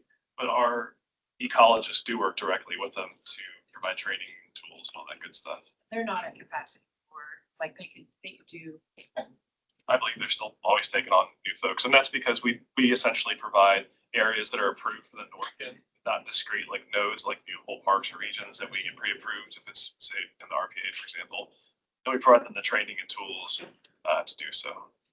So where the IMA program is more centralized on specific areas of parks that we establish and expand, since the tree rescuers their sole mission is to cut vines off trees. That's an activity that can happen more broadly on parkland, invasive vines off trees. Before you get too far from the first couple of slides, so between the 1,180 acres that we treated and then the 1,000 that volunteers treated, what percentage of the overall parkland is that we've done invasive maintenance on, that we have the capacity to do invasive maintenance on? So I don't know the percent, but you figure roughly 17,000 acres of undeveloped space is the accepted number that we use. So there's like around 5,000 acres that are not. Oh, so that if we're talking about acreage treated, that can often and is often the same acres. It does expand, but it's not always going to be new acres. I see. So there's some overlap between the 1,180 and the 11,000. The 11,707 volunteer hours. Oh, okay. Got Is that it. what you mean? Yeah, okay. I guess I'm just curious as to if we have numbers on how many acres are not being treated. The overwhelming majority, unfortunately. Yeah. You have to figure out how many acres have non-native invasives, right? So interior forest doesn't, so then figure out how many It's like 20 feet, Are- 20 to 30 feet around the rim of every park. maybe, yeah, and then it depends on what the species is targeting. In general, they gotta, stiltgrass is horrible, but if you got stiltgrass versus wisteria or kudzu, or bamboo, you gotta figure out yeah. I think that would be interesting for us to track over time. Are we gaining ground or are we losing ground on how many acres we're treating? Yeah. I think that's a metric that we could collect. We certainly have like the total acreage of treated areas on a given year, but it's, that number is often overlapped because in many cases it's supporting an IMA site or a restoration or an area that we've continued to invest in and expand. So it's a little hard to tease out, but it's certainly something we can do because we have the data. Investment. Because it sounds like also the tree rescuers also are, in some as well. Absolutely. Yeah, I'm just thinking some notes here for. And while you're bringing that, the thing about non-native invasives is you're gonna come back to the same spot because you have this edge effect, right? Edge effect is gonna be edge effect forever. And so you're never gonna treat an edge and then say, okay, it's treated and that become pristine forest. You're coming back and treating that same edge every few years because what you're preserving is that interior forest. So you're coming back to that interior forest, which is why when an impact on an edge to a road or what John was talking about earlier cuts that back, and people are like, oh, well, that's sort of crappy parkland anyway. Why are we mitigating for that? Because there's not that crappy parkland that's that's the issue. It now is impacting that much of the interior because now you're pushing that impact into the area that we really are trying to protect. That's the thing about natural resources is you need the big numbers to protect what you're trying to protect. Also with new development projects coming up or public work projects coming up, they're constantly creating new forestage. So it gets added and then constantly trying to do that work. Also, it's my theory, but arbitrarily stop mowing a particular area, the chances of going into natural state are almost always on a straight basis. Yeah. Yes, you can. Yeah. So when Yeah, and my team is working with park operations on, any discussions regarding mowing reductions for that very reason, because in some areas of the country or the world, you could do that and you'd have natural succession, but in Fairfax County, you get a lot of olive, calorie pear, invasive vines. So it has to be managed and replanted properly, whether a meadow or reforestation. So one other thing I'll point out here is, as part of our stewardship initiatives, we try and reach out to the larger scientific community or manager community. And in FY25, we went to Nashville to present our work on bamboo and how our prioritization protocol is going, get input from the larger scientific community, and also share our experiences so far on that program. We've continued to do that in this fiscal year as well, but I'll talk about that next year.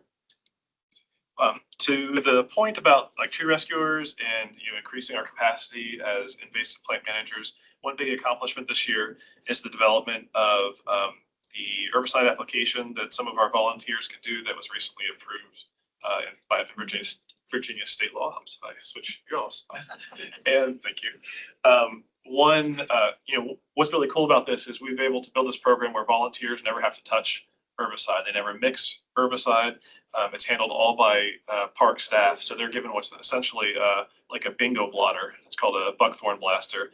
And we're very specific about how that herbicide can be used, where it can be used, and under what conditions. But it makes it so that the volunteers never have to handle the herbicide components at all. It's all sealed up. And all they do is cut a small invasive shrub down in most cases, or an invasive woody vine on a tree, and dab the stump. So we've provided 4 in-person trainings on Saturdays for our volunteers who are eager to kick that program off. But speaking of bamboo, we're in our second major year of bamboo management. So this is in support of the running bamboo ordinance. This is at Doe Creek where the pandas are getting a cut of the share from the National Zoo, which is pretty exciting, great partnership opportunity. But we initiated 12 new projects this year, and if these metrics are helpful for what you all want to see, that's good. We're still developing what metrics are most meaningful for this program. But for me, it was what projects do we start? What projects are in the mechanical phase of movement? Which ones are in the herbicide application phase for 3 to 5 years? And then which ones are done? And we call those the monitoring phase. So that's what's presented here. And these numbers are going to get larger and larger every year as the program gets more efficient and we cumulatively build more completed. So as the cycle goes mechanical and herbicide, and then you're monitoring. Yep. The landscape legacy and sustainability program you mentioned, we do have metrics for this program, but they generally feed into other components of what we report. This is our long-term ecological maintenance program. So we talked about developing and piloting some new techniques for making our restorations as successful as possible, including new invasive tree management strategies, including using a combination of heat and mechanical and herbicide in certain situations, particularly with invasive thistles, and including in our completed restoration protocols, in some cases, supplemental seeding where needed, usually following invasive plant management. So are the shoots of this species of the running bamboo, are those edible and commercially valuable? I don't know if they're edible. Commercially valuable and bamboo Shoots. at scale. Not bamboo, I'm talking about shoots. The culms or the rhizomes? The ones in the ground. No, the rhizomes.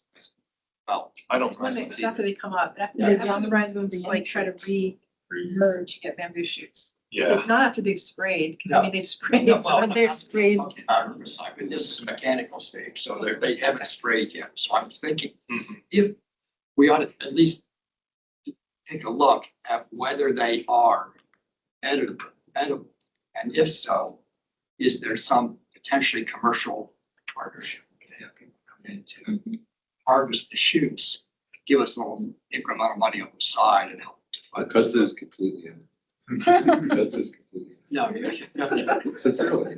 Salad? it is, right? Kudzu salad. Everyone wants to eat it. Kudzu, the new kale. We started, yeah, so we can start a new trend. One thing we're looking at is utilizing the bamboo as biochar for our restorations for soil amendments, but that requires a kiln. And that kiln requires burn permits every time we use it. So we're trying to figure out a way around that because that would be a lot of red tape just to burn some bamboo up. So the restorations that the stewardship program the legacy program is managing, these are some of our prettier pictures, but they are working well out here at Laurel Hill Park, where we completed a couple restorations this year, as well as Frying Pan Farm Park reforestation. The legacy program also continues to directly support Frying Pan, the prescribed burn program. So in FY25, we had many people attend the Wildfire Academy where we're learning new advanced techniques of staying safe on the fire line, but also being more efficient. We don't have any drones yet. I don't think that's coming. And this FY25 also represents the first year where we implemented mandatory annual training and fitness testing for the prescribed burn program. In most cases, it was just for the core team and volunteers, but could join here and there. But we're starting to take things more seriously now when it comes to safety and effectiveness. Not that we weren't serious before, but we stepped it up a level this year. And now we're famous. This is Elk Lick Preserve, and this is Google Photos aerial imagery. So if you look at Elk Lick Preserve and Google Photos, you can see us mid-burn there. There are people down there somewhere in little yellow jackets. But for FY26, we're going to continue on what we built this year. We're going to use the data we collected to finalize field data collection and management for the Central and Southern Natural Resource Management plans. I'm going to bring 2 ecological restorations to you all for approval this fiscal year. And we're also going to begin implementing that mitigation funding I talked about, that $800,000. One thing I didn't mention is the spotted lanternfly funding, but we get that through the state via urban forestry. We'll continue to control Tree of Heaven broadly across Park Authority property with that $100,000 a year. And then we'll enter phase 3 of bamboo management. That phase will just keep going up every year, phase 4, 5, 6, 7, as long as we keep the program running. John, on the resource management plans of the area level, we broke the county into 4 areas? We've got it in the 4. So Western is done. We have the draft from our graphic designer for Northern, and then Central and Southern, we decided it was, we combined them into one, basically, because of the way like the field season worked out and the contract with the state. It made sense for us to combine those, but writing hasn't begun on that last one yet. Okay, so one is done, one is in the writing stage? Yep. Okay, And and then this coming fiscal, the fiscal year that we're in, this, I guess, we'll have, when we're going to do it, that'll close out the data analysis part for the last. That's correct. Yep. That's it for me. If y'all have any questions, I'd be happy to answer. Probably don't. I just wanted to kind of a follow-up, unless I'm confused. 2014 was the overall resource plan? Yeah, that's the broad The broad. resource. And is that still feeling relevant and good? I think so. The only amendment which I would make to that, which is also something that we could put in FY26, is the addition of the landscape legacy program and encompassing some elements of long-term stewardship and investment. The original plan does reference that as far as like being a responsible landowner, but maybe having something more discreet in there, referencing the legacy program may be appropriate. But regardless, it broadly captures a lot of Park Authority's current goals, my branch's current initiatives, and just the overall scientific communities or restoration communities philosophy on responsible land management.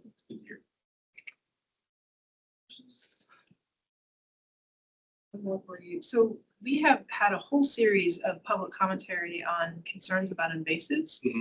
And I'm just curious, I know we're limited by our funding mostly, but I'm just curious, I saw on the slide you had some, a bullet on external funding sources.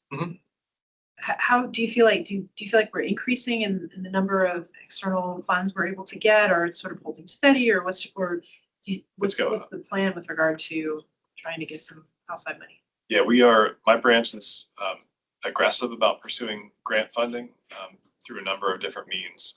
But the EIP program, the Environmental Improvement Program from the county is what funds the IMA program exclusively. And that program did not go out for requests for new projects this year due to budget constraints. But one thing they did do is basically pledge to fund the IMA program because it's been around since 2006. Other grant initiatives, a lot of them have been facilitated through the National Capital Prism Program. So we're we sit on the board, so to speak, of that, and we essentially pay dues to be part of that program. But the money that's been invested in those dues, we've seen 5 or 6x in grant returns. So basically, it's basically like a think tank or brain trust of many of the natural resource managers in this area, as well as a full-time staff member whose sole job is to facilitate the PRISM and then also pursue state grants or local grants. And we chime in with specifics. She writes a lot of these on behalf of the agencies involved, and because we're such a large county and a major player in the PRISM, we have gotten a lot of funding through that initiative. So yeah, I'm happy to say it. I'm always looking for more. There's definitely always opportunities out there. It just comes down to writing the grant proposals, but we do pursue those quite aggressively. What about like private sector grants and? I haven't mean, I know pursued at any one private point- sector grants. What's that? I have not pursued any, we have not pursued any We're private not sector pursuing grants. them, but I mean, we're still open to receiving private sector grants. That, so I can't say yes or no on that. I know that whenever we pursue grants, we're making sure to work through the foundation. Right. And I know that, they've made sure that they're taking the step to assess whether the values and goals of those private agencies or organizations align with us. But I can't really talk more on that because I'm not part of that process. We're mostly looking at public grants. We do have donors, like private donors, but that's all facilitated through the Park Foundation as well. So I don't know if conversations are happening between them, but that's sort of that firewall between us as managers and the fundraising arm of the Park Authority. So the private stuff, we haven't really done much. Public, definitely, though, we're still looking for. I know that in a couple of years ago, when it was part of PNN, we had a $40,000 grant from Microsoft for invasive plant removal at what was it? Like Packatink. Yes, thank you. And then there was like a 5,000 from Hilton for Park. I mean, when we were having those conversations with Microsoft, it was like that money was just what they had on hand. They were like, oh, it's the end of the year, we have some extra money. But if you want real money, come back to us. We have, we would love to do this with you again. So there did seem quite a bit of interest. Parks are popular, trees are popular with the sort of corporate social sort of improvement offices within these companies. And I'm just wondering if we have the capacity, if we have more companies like that who'd be willing to donate to the foundation, right, properly, and then have the donation pass that money on to you, if we have the capacity to, tell them where to use it. I mean, that was the main thing we needed at that time. Patricia to tell us, like, this is the park where that money can be used, and go here, but don't go here. So how's your feeling on whether we could use that money?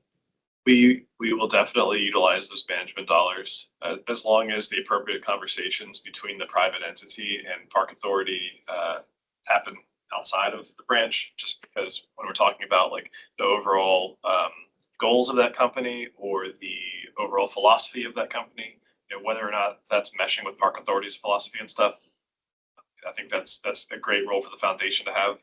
As far as if we can use them, no problem. We'll figure out a place to put them. Any other questions? All right, hearing none, I adjourn the resource committee. Thank you. Thank you all. Yes. Wood? Yeah, that at 6:30, I'd like to put all things development into order. Who's going to present? Brenda.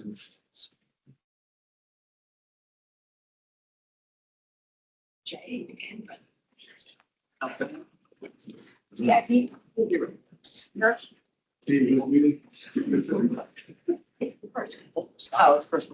Yeah, you can just. I'll try to.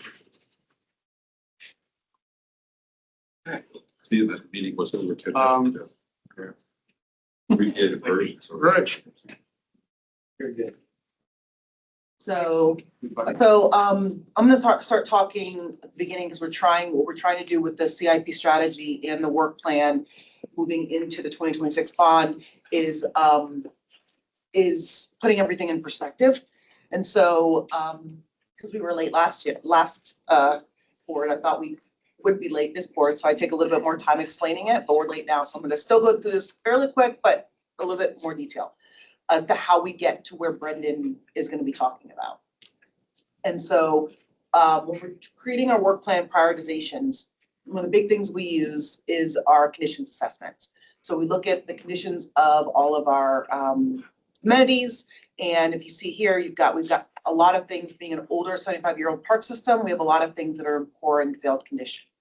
In reality, once we build something new or we renovate something, it goes into the A and the B. This is not me picking on pickleball, but because pickleball is a new sport in and of itself, every pickleball court that we have is in A or B condition just by nature of it being newly done or newly redone. Whereas there are tennis courts and basketball courts. So the first thing we look at when we're trying to spend our dollars and create our prioritization for our work plan is what do we have that we promised the community already that are in poor and failed condition. Next slide. So this is an example of the conditions assessments for athletic courts, for example. And so that's just a list. And for those of you who attended the budget meetings with the supervisors, we went through a version of this to explain sort of how we do that. So this is a list of condition assessment. This spreadsheet goes all the way to the right. There's a lot more columns that exist here. Next slide. So we take those conditions assessments and we add in other factors. So some of the other factors that we add in is the closest amenity of that type. For instance, if I have an F court here and a block away, there's another F court, and we just renovated that last week and that's now A, that F court that's right next to it might not be as high a priority as an F court that doesn't have any other courts next to it, or is the first one to be done in that area. We look at PROSA, whether or not the amenity can increase our PROSA. That's really when we're increasing access to parks, we're really talking about trails, trailheads, those types of things. Is that amenity impacting people's ability to access our different types of amenities? The level of usage of the amenity, I use Clemmy all the time because, you know, we just said every playground gets renovated every 30 years. Clemmy has so much wear and tear. There's so many kids on Clemmy. You just have to. Patriot is another example. When they're talking about Patriot, we're not going to be replacing the turf at the same level that we would replace maybe turf someplace else, just because of the amount of usage and the quality that has to be kept up. Other things like ADA accessibility, map of the county distribution. Where have we done things before? Our historic CIP mapping tool, which is my favorite one, which talks about investment in each area. And when you zoom in, you can see the particular investment in the area. So we take all of these things out. Community partners, is there other ways that we can fund that? Because right now with Brendan talking about the work plan, there's two different types of work plan that I think of. It's the actual elbow grease that goes into building something, because free isn't free necessarily. Somebody has to manage the project. So you come in, you give us $10 million to do 17 courts, somebody has to manage those 17 courts. And that's just the actual capacity that we have. Then there's the amount of funding. So we want to look at things like, what other types of funding do we have? Are there proffers that are available there that we can use? Are there other types of funding that we can use? We really are starting to be really discerning when it comes to that, because there are areas of the county that don't have any proffers. And there are areas of the county that have a lot of proffers, but the whole idea of proffers is that it's helping out because of the increase in population to an area. So there's a balance. So all those factors, next slide. All those factors go in, and we prioritize our work plan. And so that's going to be the list of projects that we would do in the given year. The way we're doing our level of effort, so a court repair prioritization would be what we call level of effort, which when we come back and we talk about our CIP, with this category, we're going to be talking about what level of effort, being the amount each year that we want to dedicate to courts. What we're not going to be talking about is which court we're going to do February of 2030, because there's just no way of identifying that from right now, because we just don't know. Things change every time. Every time you do a court, it changes the draft board, right? You move things around because now other things become priorities. And so all those factors would tell you why you might see Fort Hunt, an F, that's 1, 2, 3 from the bottom, as an F, that would be all the way down to the bottom. And before that, you see courts that are Ds and Cs. Well, that's because there are other factors that factored in court, including, Fort Hunt is not that well utilized, or there's other courts around it. It's close to Collinwood, all of those factors that go in, that changes what we're doing. It's not just a scratch. The worst things get done first, all the way down to the best things. So that's kind of how all of the things that factor in the planning and the execution for the work plan. Next slide. I think that's it, right? Yep.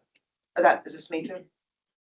Okay, sure. Completed projects in FY25. I think we can go to the next one. Okay, so now we're going to, we take all of that was just one example of courts. What we're going to be doing when we do the 2026 bond, which is different than what Brendan's going to be talking about. Because again, we took a little bit different strategy with the bridge funding, because what we wanted to do is get some projects sort of off of the work plan in order to get ready for Jumori year, where we are going to have a large chunk of our cash flow is going to be spent on one project. So we had a strategy of trying to front load some stuff with what we call the bridge funding, which is that bridging between 2024 and 2026 bond. But when we're talking about the 2026 bond, those level of efforts, those are some of the categories that we're looking at. So we're looking at playgrounds, and we're looking at trails, and we're looking at sites, and we're looking at rec center. So the annual level of effort Yes. will be, say determined during our discussions around the bond. Yes, so the level of effort, the amount that we're spending, so there's two different types of projects. You've got level of effort projects, which is, we're just talking about how much money we're gonna spend on trails every year, how much money, this is Right. deferred maintenance. Right. Then you have, well, there's three categories. Then you have standalone projects, and those Before you standalone even projects. get there though. Yeah. So we're gonna determine, as we're deciding on the rocks, Mhm. Deidre, you still need to fix that. The rocks in the bag, as we determine the level of for those categories. Yes. That just says we're gonna spend $1 million a year on shelters, whatever it ends up Yes. being.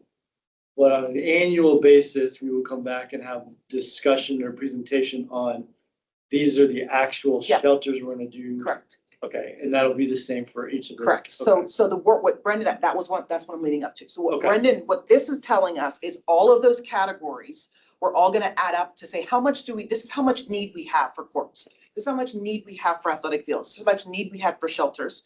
And we put all that for deferred maintenance. We put all that together for the level of effort for each. We calculate how much that is over 6 years, and that's the deferred capital replacement and renovations. That's how we get to that number Okay. of how much we're gonna spend every year. So then what we're now gonna do based on the cash flow for that year, because that's gonna sort of go up and down hopefully soon because of Algae Moore, we're gonna be coming back and we're gonna say, this is the work plan that we're gonna be putting in based on all of those factors for FY26 work plan. And that's what Brendan is about to show us. So we're gonna do that on a closer basis to the actual money being spent. And so it actually has a reference to dollars. That's what I mean by, we're not talking about which court we're gonna do in 2030. It's too far out. We're gonna do that on a yearly basis based on what the cash flow that we, or the level of effort that we have decided. Okay.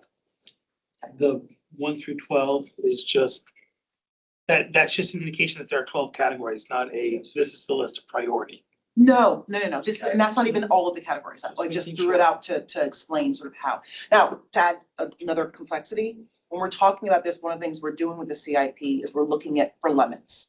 And so the whole idea of having the categories is there's a list for all of those categories that are out there. Then what Brendan does is he looks through and he says, and we have a whole CIP group. What parks, let's say Shandon is on, Shandon, right? Shandon? Huh? Shandon? Fort Hunt, let's say Fort Hunt. Fort Hunt, because I can pronounce that.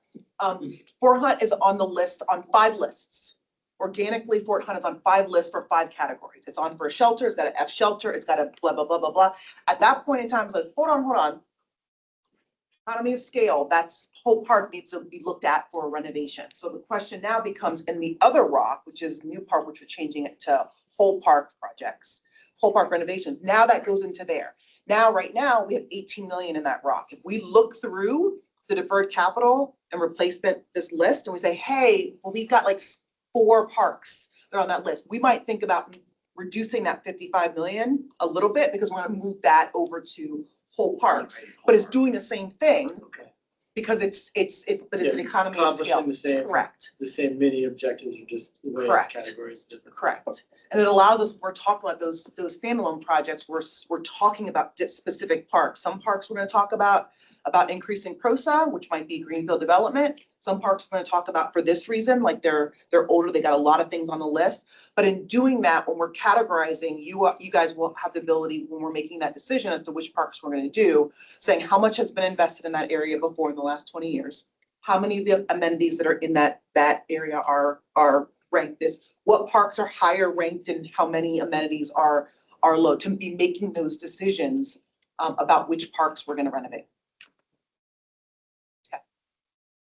Okay. And that's it, yeah. Going forward, and I've heard minor criticisms of the bag before. I apologize to the person whose idea it was for It's the. fine, it was 100%. I just give it. Can we have one of those new style bags that has lines and columns and sometimes things are different colors? So here's So what you can- happened. That Can I sandwich just- each other. Can I just own up? This is what happened was, this is what happened.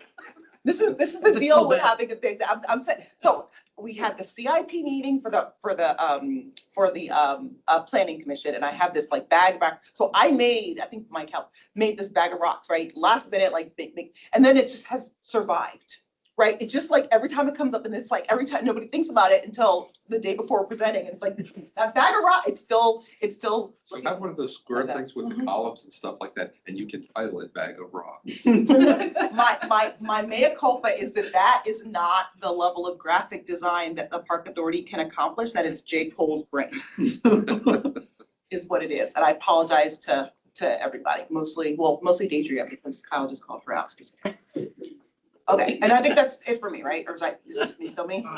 Yeah, I can think. Okay, go ahead, yeah. So, thank you, Jay. And then just as an example of what Jay mentioned, we spent $57,000 last year on emergency repairs to Clemmy because it's so well used. So that just gives you a little more of a point on that. So, we also talked about our cash flow in our work, our bond project. And wanted to show you where we stand right now, 25 million in FY '26. Hopefully going to 30 million next year. We don't know that yet. So. All right, we showed you this last time. That's our overall bond spending in relation to everybody else in the county. Again, we have those caps that we have to work with, especially with our. I'm sorry. For schools. Not Not on the list. They're not the schools was there, then ours would They're not not on- be readable. I guess I'm just They're not on that list. suggesting that you want to point that out at times. I think the other thing about this that we're talking to DMB about is the fact that we're the only entity that has a flat cash flow. And that has to change. If you remember what happened with Mount Vernon, that we ended up using ARPA funds because we didn't have enough cash flow. In some extent, Mike, adding schools would complicate this issue because they're not gonna plus or minus them. We're fighting all the other categories. We're fighting all within the one. Yeah. Okay, so this leads into the, that goes sorry, into the the actual five- work plan? I'm sorry, the flat cash flow thing you just said, I thought the slide before that one, I thought That is what we are showing that we need because Audrey Moore. so they haven't agreed yet. They. Correct. Correct. Okay. We keep, so I think that there's educating people about the fact that because we have one, and I don't want to get, so we just did the budget, so WPFO. So Brendan's division charges to the CIP. So there's an amount of projects that we have to have in order for all of Brendan's staff to be funded. Because they have to charge to actual projects that we're working on. So there's an over under there. So we can't just have for 2 years, we're only working on Audrey Moore. because then two people have jobs, like they have to be, like we have to, and then that's not even considering the fact that we have things that break and stuff that, so that year for Audrey Moore, I've explained that there's a low number that we can do for deferred maintenance, but that number is not zero, right? There's a lowest on the thing, and then we ramp up. That's what our bridge funding is this year, to try to get some of that off, because we can't do it. I had misunderstood, because I thought they had tentatively agreed to that idea, but they haven't, so, okay. They do understand. We had the meeting with DMB, and it was, they do understand. I've yet to see what the strategy is, so I just need them to tell us what this, and the strategies we'll figure out if it's, current revenue or whatever the thing is. But at some point in time, we will, how about this? We will have an absolute definite, the day that we have to commit and sign for Audrey Moore, because then it's a point of no return. We gotta figure, that's what happened with my friend. And then what do we do? Where do we account for, what slush fund does bond premium go into? So, what's slush fund? Come on, Josh. Or slush fund. Yeah. Usually when you say slush fund, they think it's me. They probably, yeah. I didn't hear the question, I'm sorry. Bond premium. What slush fund is We brought should get applied to our cash flow. So it's still gonna be within 25 or 30 million. It's just, it's meaning bond dollars, we're getting that bond premium applied, but it's the same conversation on cash flow. So it's still. a But they are real negotiation. dollars. They're real dollars. It's just still a Right, we just can't negotiation spend that them. year of how that impacts the cash flow. All right, we will make sure when we come back for the CIP that we'll maybe dedicate one to sort of these topics. Okay, on to the actual. Okay, so this is, thank you, Jay. This is this is how it dovetails into our work plan. These are 3 actual projects, 2 are completed. Because it's December now, so we've been working on it for 6 months, but on courts, these are courts that we've redone, and these Wakefield, Greenbrier, and Dunloring. Dunloring will be finished in the spring. Couldn't get it done before the weather turned. But this is a good example of all the inputs that Jay mentioned coming to our work plan. Greenbrier is not nothing new. Right, not what? Not nothing new. Yes, that's Springfield actually. It's Springfield.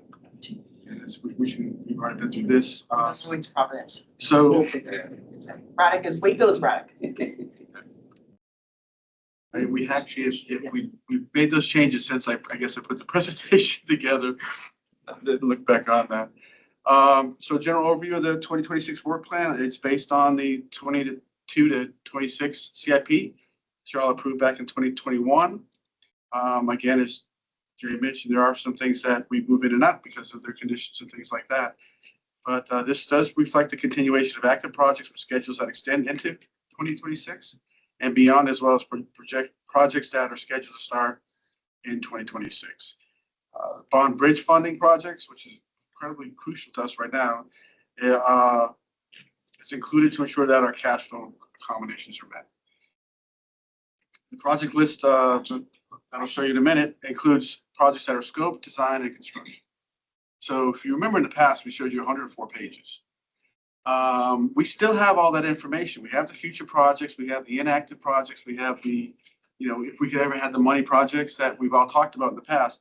We exclude them from they're in the database, but they're not active.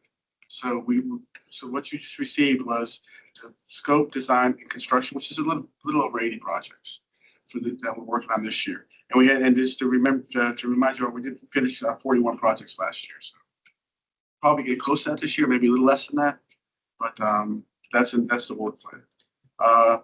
Mentioned cash flow, 25 million this year. You have to extend, you have to. Oh, I'm sorry. Look at mine.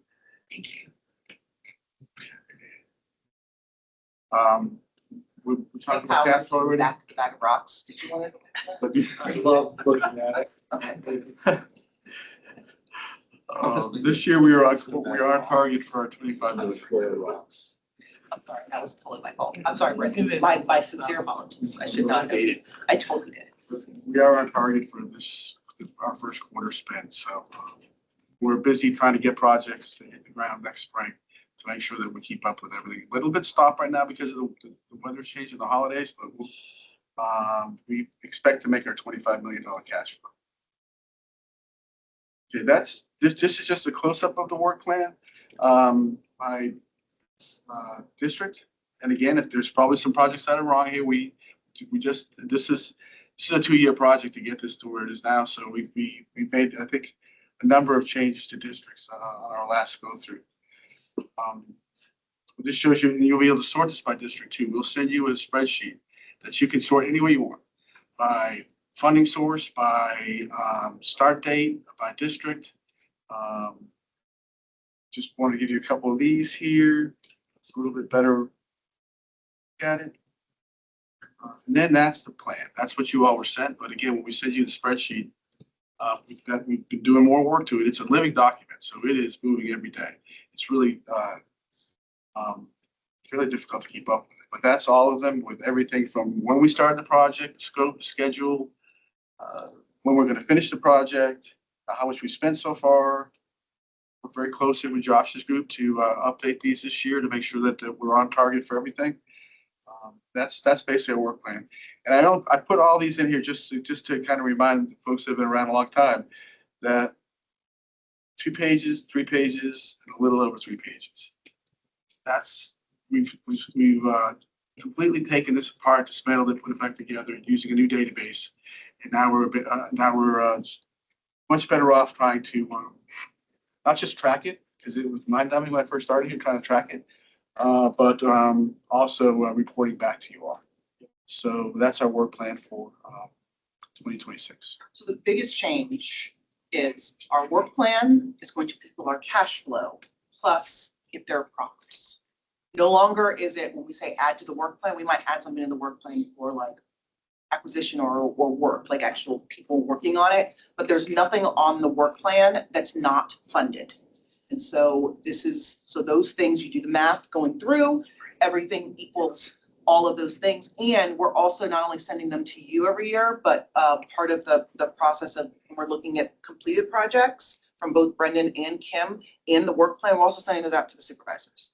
Because in doing that, when we get a call, like, could you do this playground? The answer is it's not on our work plan. Which one do you want to not do? Or do you want to call your like it's an actual list of projects that are done in general, and we're not sort of stealing from Peter to pay Paul. So it's okay, something is coming out of the work plan to put something else into the work plan, because that number at the bottom, which is our cash flow plus any proffers or other amount, stays static. Correct. Or they can take, or like what happened recently, we could swap a project for another project. We were just talking about another one. We're about to talk about it in a second, where it's like, okay, we've got this project that's slated to here. Which one would we all rather do? We can move the money from there over to here, and then we're just taking from your own.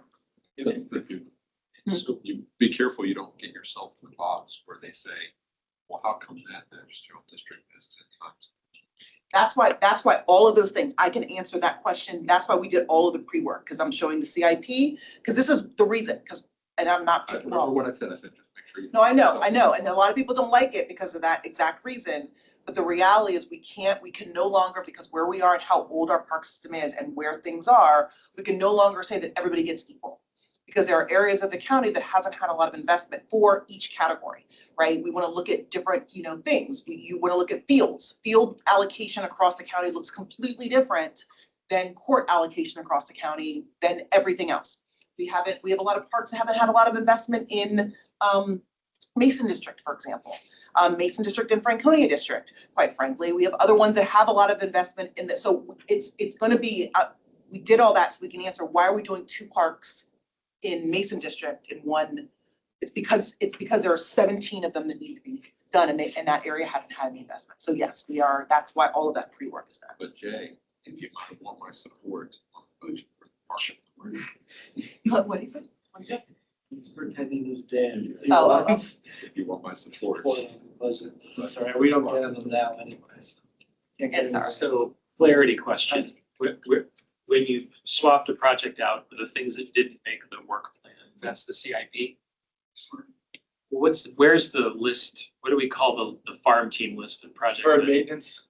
Deferred maintenance. Deferred maintenance. Is that Or inactive, I mean, it's inactive list. that's an active list that we can look at if we want. We have the list. Yes, we have we don't we don't refine out for far. We don't refine out for 4 years. So if you want to say playgrounds, we can look at the playgrounds for the work plan. We can look at basically what we think it's going to be for the next thing. So if you want to, the goal would be eventually to have a list for playgrounds. And this is helping us with the CIP as well. You have a list of playgrounds going down to like, well, all 400, let's say all 400. We have them all currently in a priority list. Remember, every time you do a playground, it shifts everything around because, but let's just say everything stays static. And then we're like, okay, because of the number of playgrounds we have, our level of effort every year for playgrounds is $1 million. $1 million every 7 years, then, or 6 years, that's one playground. Let's say a playground is 400,000, or let's say 333s to make it 3. We do 3 playgrounds every year for $1 million. So now when you look at the playground, you're like, oh, where's, you know, Reynolds Playground, right? Reynolds Playground is number 17.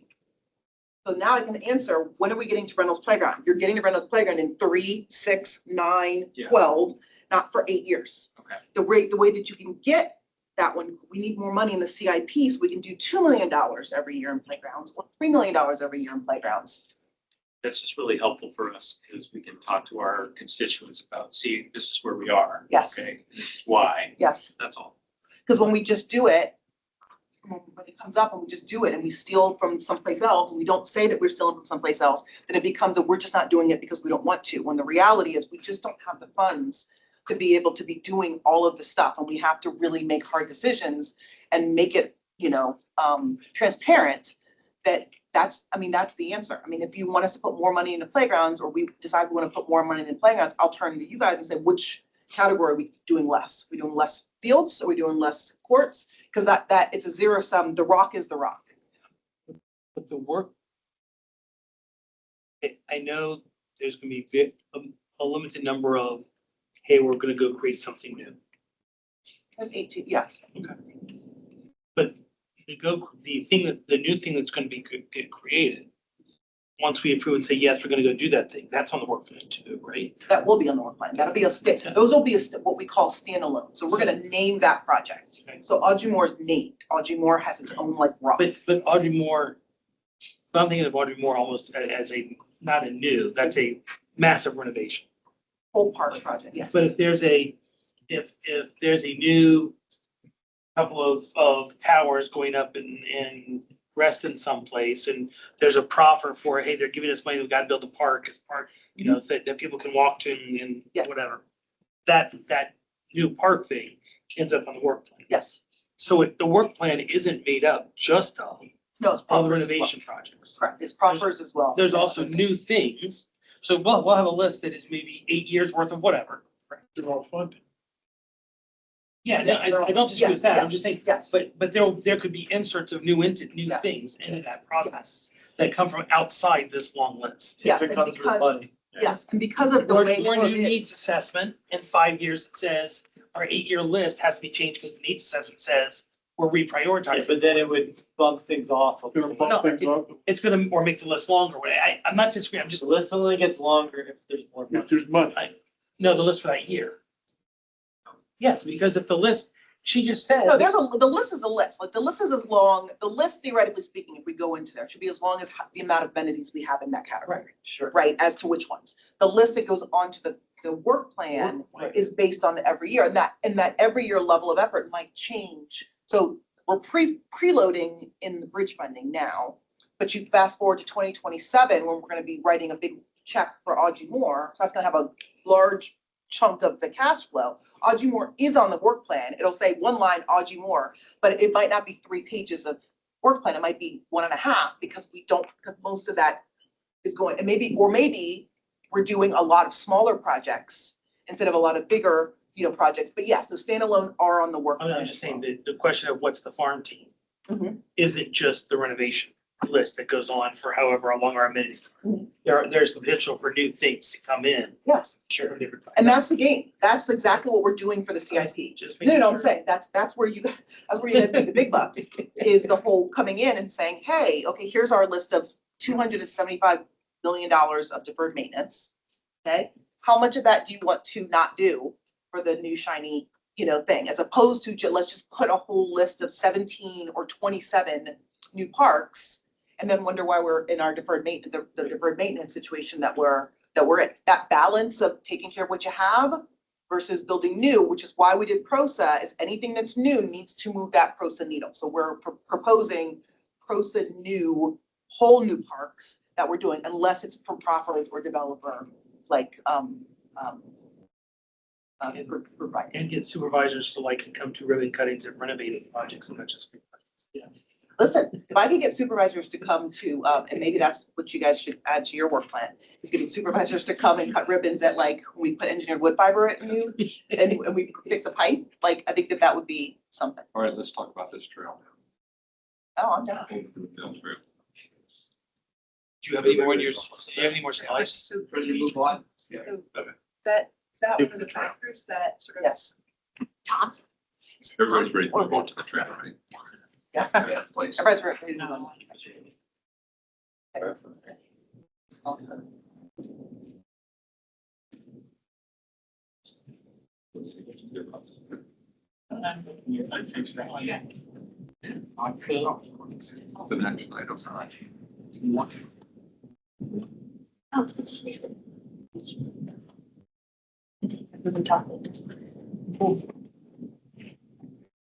Good evening. My name is Beth Ionetta. I'm a trail project manager in the Park Development Division, so I'm happy to see you guys here tonight. I'm here tonight to talk about scope approval for the Culver Run Mill Trail Improvement Project, which includes approximately 800 linear feet of natural surface trail and a pedestrian bridge across Colvin Run Stream. Vanna White here tonight, so. This project is located at Colvin Run Mill Park. As shown on this map, the mill and other main site features are located north of Route 7.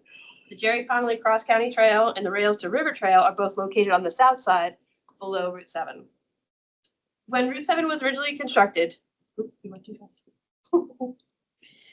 when Route 7 was originally constructed, VDOT had bisected the park property into two halves, leaving them disconnected from each other. Subsequent widening have only made that problem even worse. As part of the most recent widening project, VDOT installed a pedestrian tunnel under the roadway to reconnect the property and provide safe access to existing park trails and other historic features on the site. A project team was assembled. An engineering firm of Bowman Consulting Group was hired to assist the project team in developing the project scope, design, and required permits. As shown on the trail map on the left and in photo 1, the proposed natural surface trail would begin at the southern exit of the pedestrian tunnel, and the trail would continue south, leading to the Colvin Run Stream. A 50-foot by 6-foot fiberglass bridge would be constructed in the location shown on the map and in the general area of photo 3 at the bottom. The trail would ultimately connect with the Rails to River Trail, which is on the southern part of the map there. Thanks. Under the current project timeline, and once we have funding needed to complete the project, the design is expected to be completed in the winter of 2025-2026. Permitting will be wrapping up in spring of 2026, and construction is expected to be completed by fall of next year. Based on the most current cost estimates and proposals received so far from contractors, the total project estimate for this project is $400,000. To date, we've expended and encumbered $120,000, which leaves a budget shortfall of $800,000. $280,000 remaining for the project. You're making me a liar. Previous one. Sorry. Staff recommends that the funding from the Idlewood Road Pedestrian Project identified in the bond program be used to cover the cost of that project. Next slide, please. With the completion of VDOT's Route 7 widening project and based on discussions with the Drainfield representatives on both the Park Board and the Board of Supervisors, there's an opportunity to prioritize this project over the Idlewood Bridge project at this time. So therefore, we recommend approval for the Colvin Run Mill Trail project improvements. Thank you. But whose district is this? Well, let me just clarify that. Great. So the mill is in the Drainsville district. Route 7 is a divider between the Drainsville and Hunterville district. The southern part of the park is in the Hunterville district. The Idlewood project that was mentioned is in the Drainsville district. But the promise was made by former Supervisor Faust, endorsed by Supervisor Bierman, endorsed by Walter Alport, that we wanted to try to find funding to make these connections. So I'm happy to use those Dranesville funds, even though this project is actually, mostly in the administration, the insurance. Certainly benefits Dranesville because it connects Dranesville. Absolutely. That's excellent. Glad you're gonna It makes the park, a unified park again, so. You're good with it too? Bill? He's happy taking Dranesville's money. No, I mean, I think we're finally connecting the two sides of Clear Cypress. Yeah. 50 years ago or something like that, 60 years ago. 1941. We've been talking There you about go. There you go. 41 is when they originally bisected, which was the farm property at the time. Yeah. The Park Authority got the mill in the 60s, 70s, and it was still widened. The recent one widened it even further, and then it raised it about 13 feet to get out of the floodplain when difficult run floods across the street. So yeah, and then we put the tunnel underneath. Any consensus to move this forward? Yes, sir. Good job. Yeah. 80 years in the coming. Does anybody have any more business for this committee? Seeing none, planning and development. Josh, how long are you gonna be? 5 minutes, no more. Okay, you're good. Go ahead. Call the committee to order. And Josh Pullman, meeting. Thank you so much. Okay, just 2 information items for us tonight on Q1 report out, please. So this is the first quarter review for the general operations fund, which is the general fund, or in our new fund. So just a note on the table, in the middle, you see the FY26 actuals. And that is compared to FY25 actuals after Q1, and then where we are actuals to budget. Also included in here, which we haven't historically included, is benefits. So we will be tracking the benefits now that is part of our fund over the year. So for our salaries, we are at 6.5 million. So up about 4.5% over last year, which is to be expected with the performance increases and MRA. Actuals to budget, we're only at 19.3%, quarter way through the year. For benefits, we have spent so far 3.1 million over the first quarter. So a little under 10%, which is pretty much what we expect as far as benefits increases to be about at least 10% above where they were last year. And we're only at 17% to budget there. For operating, we have spent 2 million, so a little above 3%, so a little bit higher than we had expected, but nothing beyond, nothing too far above the 25% for where we are so far this year. For capital, for our actuals, this is when we see the 93% versus last year. It's because we had so much carryover from last year, from the FY25 budget over to this year. So that's where a lot of that spending is what was FY25 dollars that we were spending here in the first quarter. So everything's fine there as far as capital is concerned. For our recovered costs, or WPFO, so far we're at 450,000, which is on par. It's above where we were last year. So it's on par with, what we book each quarter over the year. So far in the general fund, we are at 11.6 million in total expenditures. So 7.3% above where we were last year, but still less than 21% for total. Any questions on that one? So on to the revenue fund. So similar table where we have the FY26 actuals in the middle to compare with FY25 actuals and also compare to the budget. So at the top, we see the revenue, and we are 20% above where we were last year. So this is primarily because of the opening of Mount Vernon. So that is about $2 million of those 17.7 million. But we also have increased about 1.5 million over other parts of the business. So overall, revenue is doing very well. So we're at 27% of the budget so far. And then for the expenses, for salaries and benefits, those are both up more than what we would generally expect. But again, this is because Mount Vernon opened, so we expected that. So if we look at our actuals to budget, we're pretty on par with being a first quarter into the year. Operating expenses, Again, this is up because of Mount Vernon and there's some more expenses there, but nothing out of the ordinary or anything that would cause alarm there. Capital expenses, on par with where we were last year, and we have plans to spend that $300,000. Same with the recovered costs, pretty close to on par with where we were last year. And we have plans to hit our budget number this year. And then the transfers, which always hit in the first quarter, that Laurel Hill debt payment, and then the payment to the county for the general fund, those have been expended. So far this year, the total expenses are at 18.4 million. So 3.3% above where we were last year and 28% to the budget. And then next we have the graphs.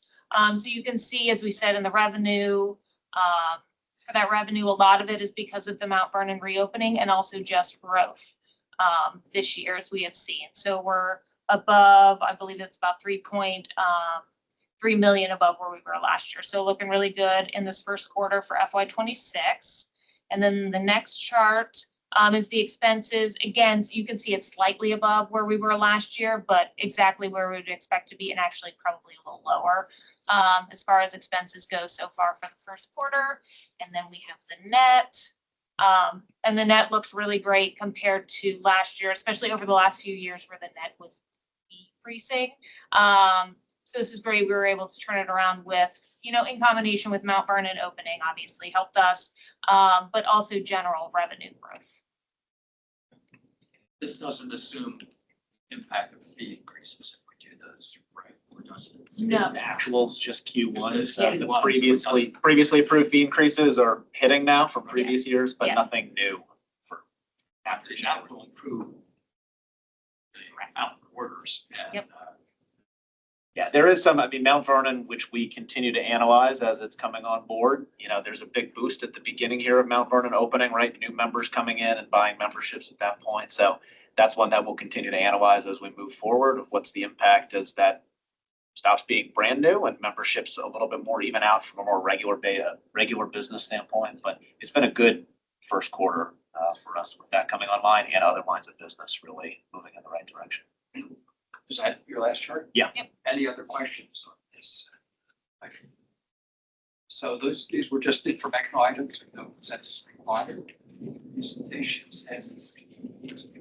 Thanks, Jess. All right, we are in recess for 15 minutes.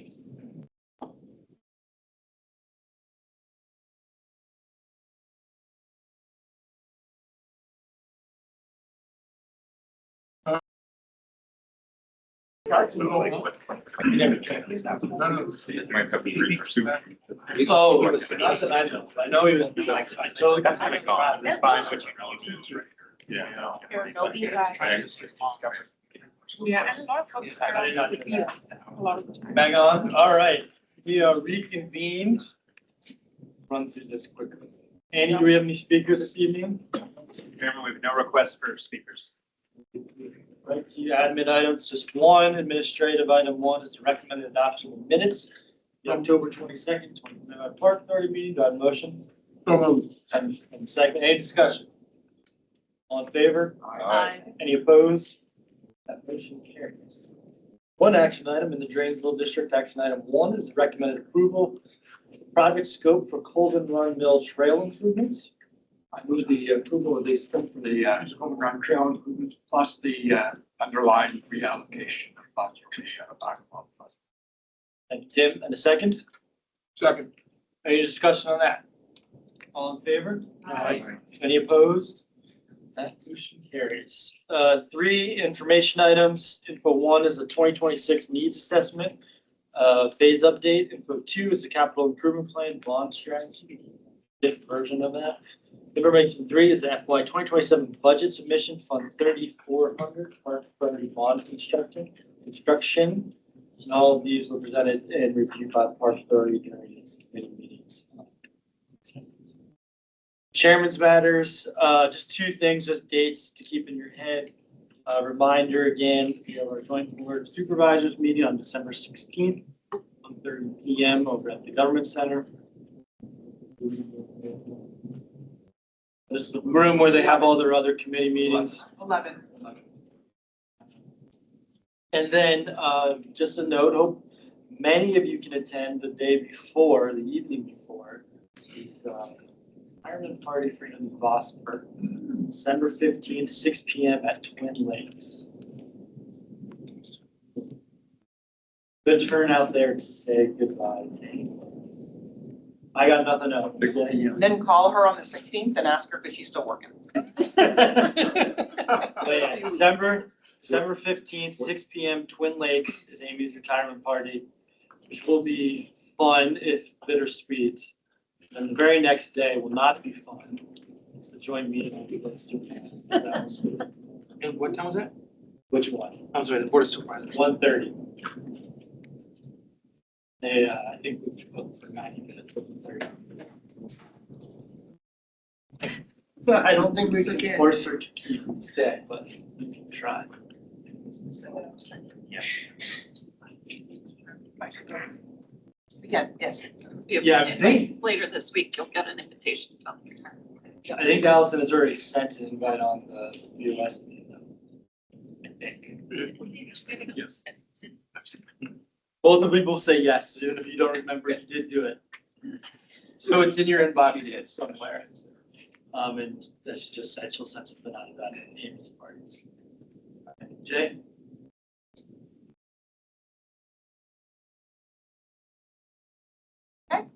Matters. Okay, Trailblazers Award. So every year we have what's called our Trailblazer Awards. It's one of my favorite events that we do for our employees because we do nothing. It is from them, by them, to them. And so there's a committee of employees and they create these different categories and they send it out to staff and staff vote on them. And all we do is shake hands and us and foundation for it. So it's a really great day. This year it was 50s theme because of the 50s. We originally created in the 50s. And so I'm mad that we didn't put the, we'll put it on later on. The picture with the car. It is, from 65. It's still a nice Mustang though. What you don't see in that picture is Elvis who drove us in a full Elvis costume. Nice. And Kyle being a good sport and wearing Luca's leather jacket. And so I'll distribute that photo for you guys if you'd like. But these are some of the awards. Employee of the Year went to Carolyn Hartman in Park Development Division. Supervisor of the Year went to Christine Wu in Park Services. Site of the Year was Cub Run Rec Center. Team of the Year was Area 3 Maintenance Team. Again, this is voted on by staff. Project of the Year was the Mount Vernon Rec Center project team. Customer Service Award team was the Campground Picnic Reservations Marketing Team. Customer Service Award individual went to Emmy Porter. The Diversity, Equity, and Inclusion Award team went to Franconia Rec Center.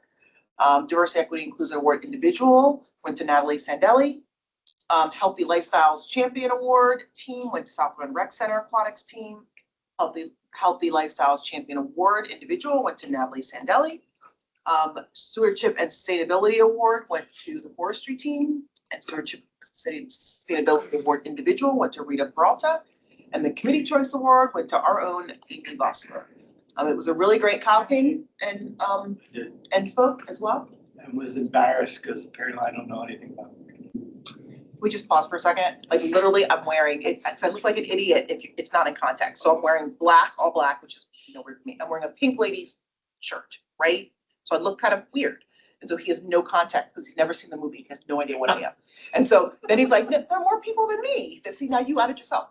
There are more people than me that don't know Grease. So I said, find one. Find one person who doesn't get this reference. And they were 19 years old. I'm familiar with their generations. Yes. Never saw any. He's older than I am and didn't see it. I think you're missing. I think we're missing the point. Anyway, next slide. Some Halloween events we had. We had sensory trick or treat at Clemmy John Tree Park on October the 19th. We had about 250 families and activities and amusements and family connections. That's all it's. Slide. We have a new archaeological and collection branch manager because Liz Prawl has retired. And he is here right now, right? You here? Yeah. So, Jeffrey, do you want to introduce yourself? I'd be happy to. Yes, my name is Jeffrey Alvey. I am the new Archaeology and Collections Branch Manager. Spent the past 15 months or so just across the river in DC with the Advisory Council on Historic Preservation. So this is a small federal agency that plays a very big role in federal preservation efforts in the country. For about 5 years prior to that, I was with the Missouri State Historic Preservation Office, where I was the section chief for their review and compliance unit. So dealt a lot with Section 106 of the National Historic Preservation Act while I was there. And then 16 years prior to that, I was at Mississippi State University. That's basically my professional background. Very good to meet you all and look forward to working with you over the years. Welcome. And on Saturday, we have the, what is this now? The 16th Mount Vernon Rec Center reopening event. So it's the last one. Huh? Not the, You're gonna still. oh. Shh. Okay.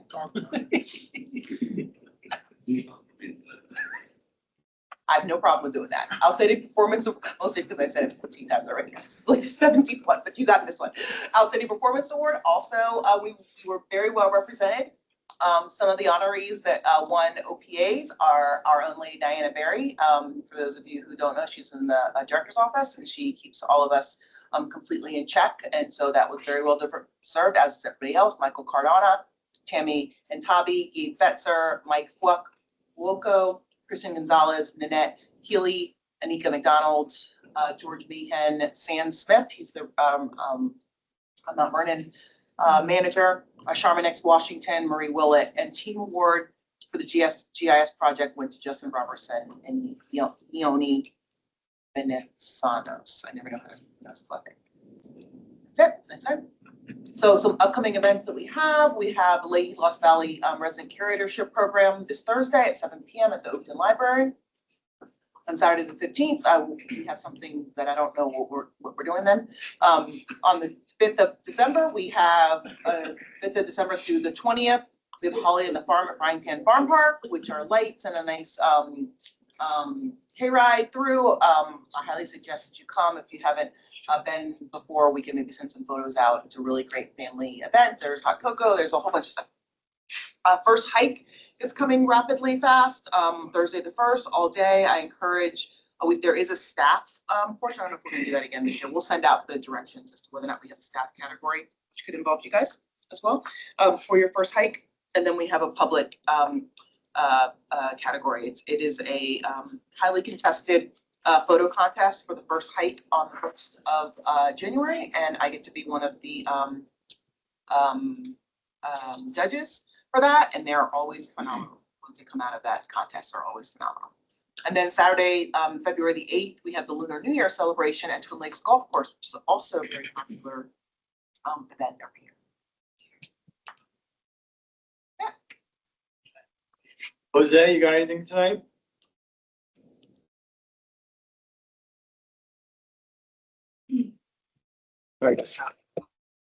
No, nothing for me today. Thank you. Mike? Bill? Happy Thanksgiving, pass. Donna? Mike? I would like to just do a shout out to who were already mentioned when John presented the Fairfax Tree Rescuers and Prism. I joined the Greenway Downs Citizen Association and Friends of Homes Run last weekend and got to experience them. They're doing a blitz this week and they're mostly in Fairfax parks, and we just really appreciate them and then the staff that's been working with them. Rick? Anyone I know doesn't have anything. You crew. Let's start there by offering being an absolute inadequate thanks. That's to show my appreciation as much as I can, as often as I can, for the many people that have made the Mount Vernon Center fun. With that said, it's recurring. There's somebody's already said. Didn't get friendly. It's this Saturday at 10 o'clock. I really hope to see you guys out there, show it off to you. It's very spectacular. Really psyched up. It's on report about the press center. It's very, very well done. So again, very special thanks to everybody that's worked on that project and got it to where it is today. And again, I hope to see you Saturday also. Jay, just want to let you know that if I didn't love you and I wasn't comfortable around you, I wouldn't brought you up as much as I did. Oh, So I much love and appreciation. my skin's so thick, I barely. I'm just happy he's happy.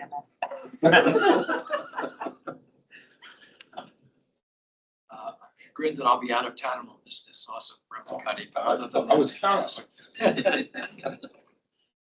All right, we are adjourned. Have a happy Thanksgiving, everyone. We'll see you in December. Yep. Right. Yeah. Sure. Yeah.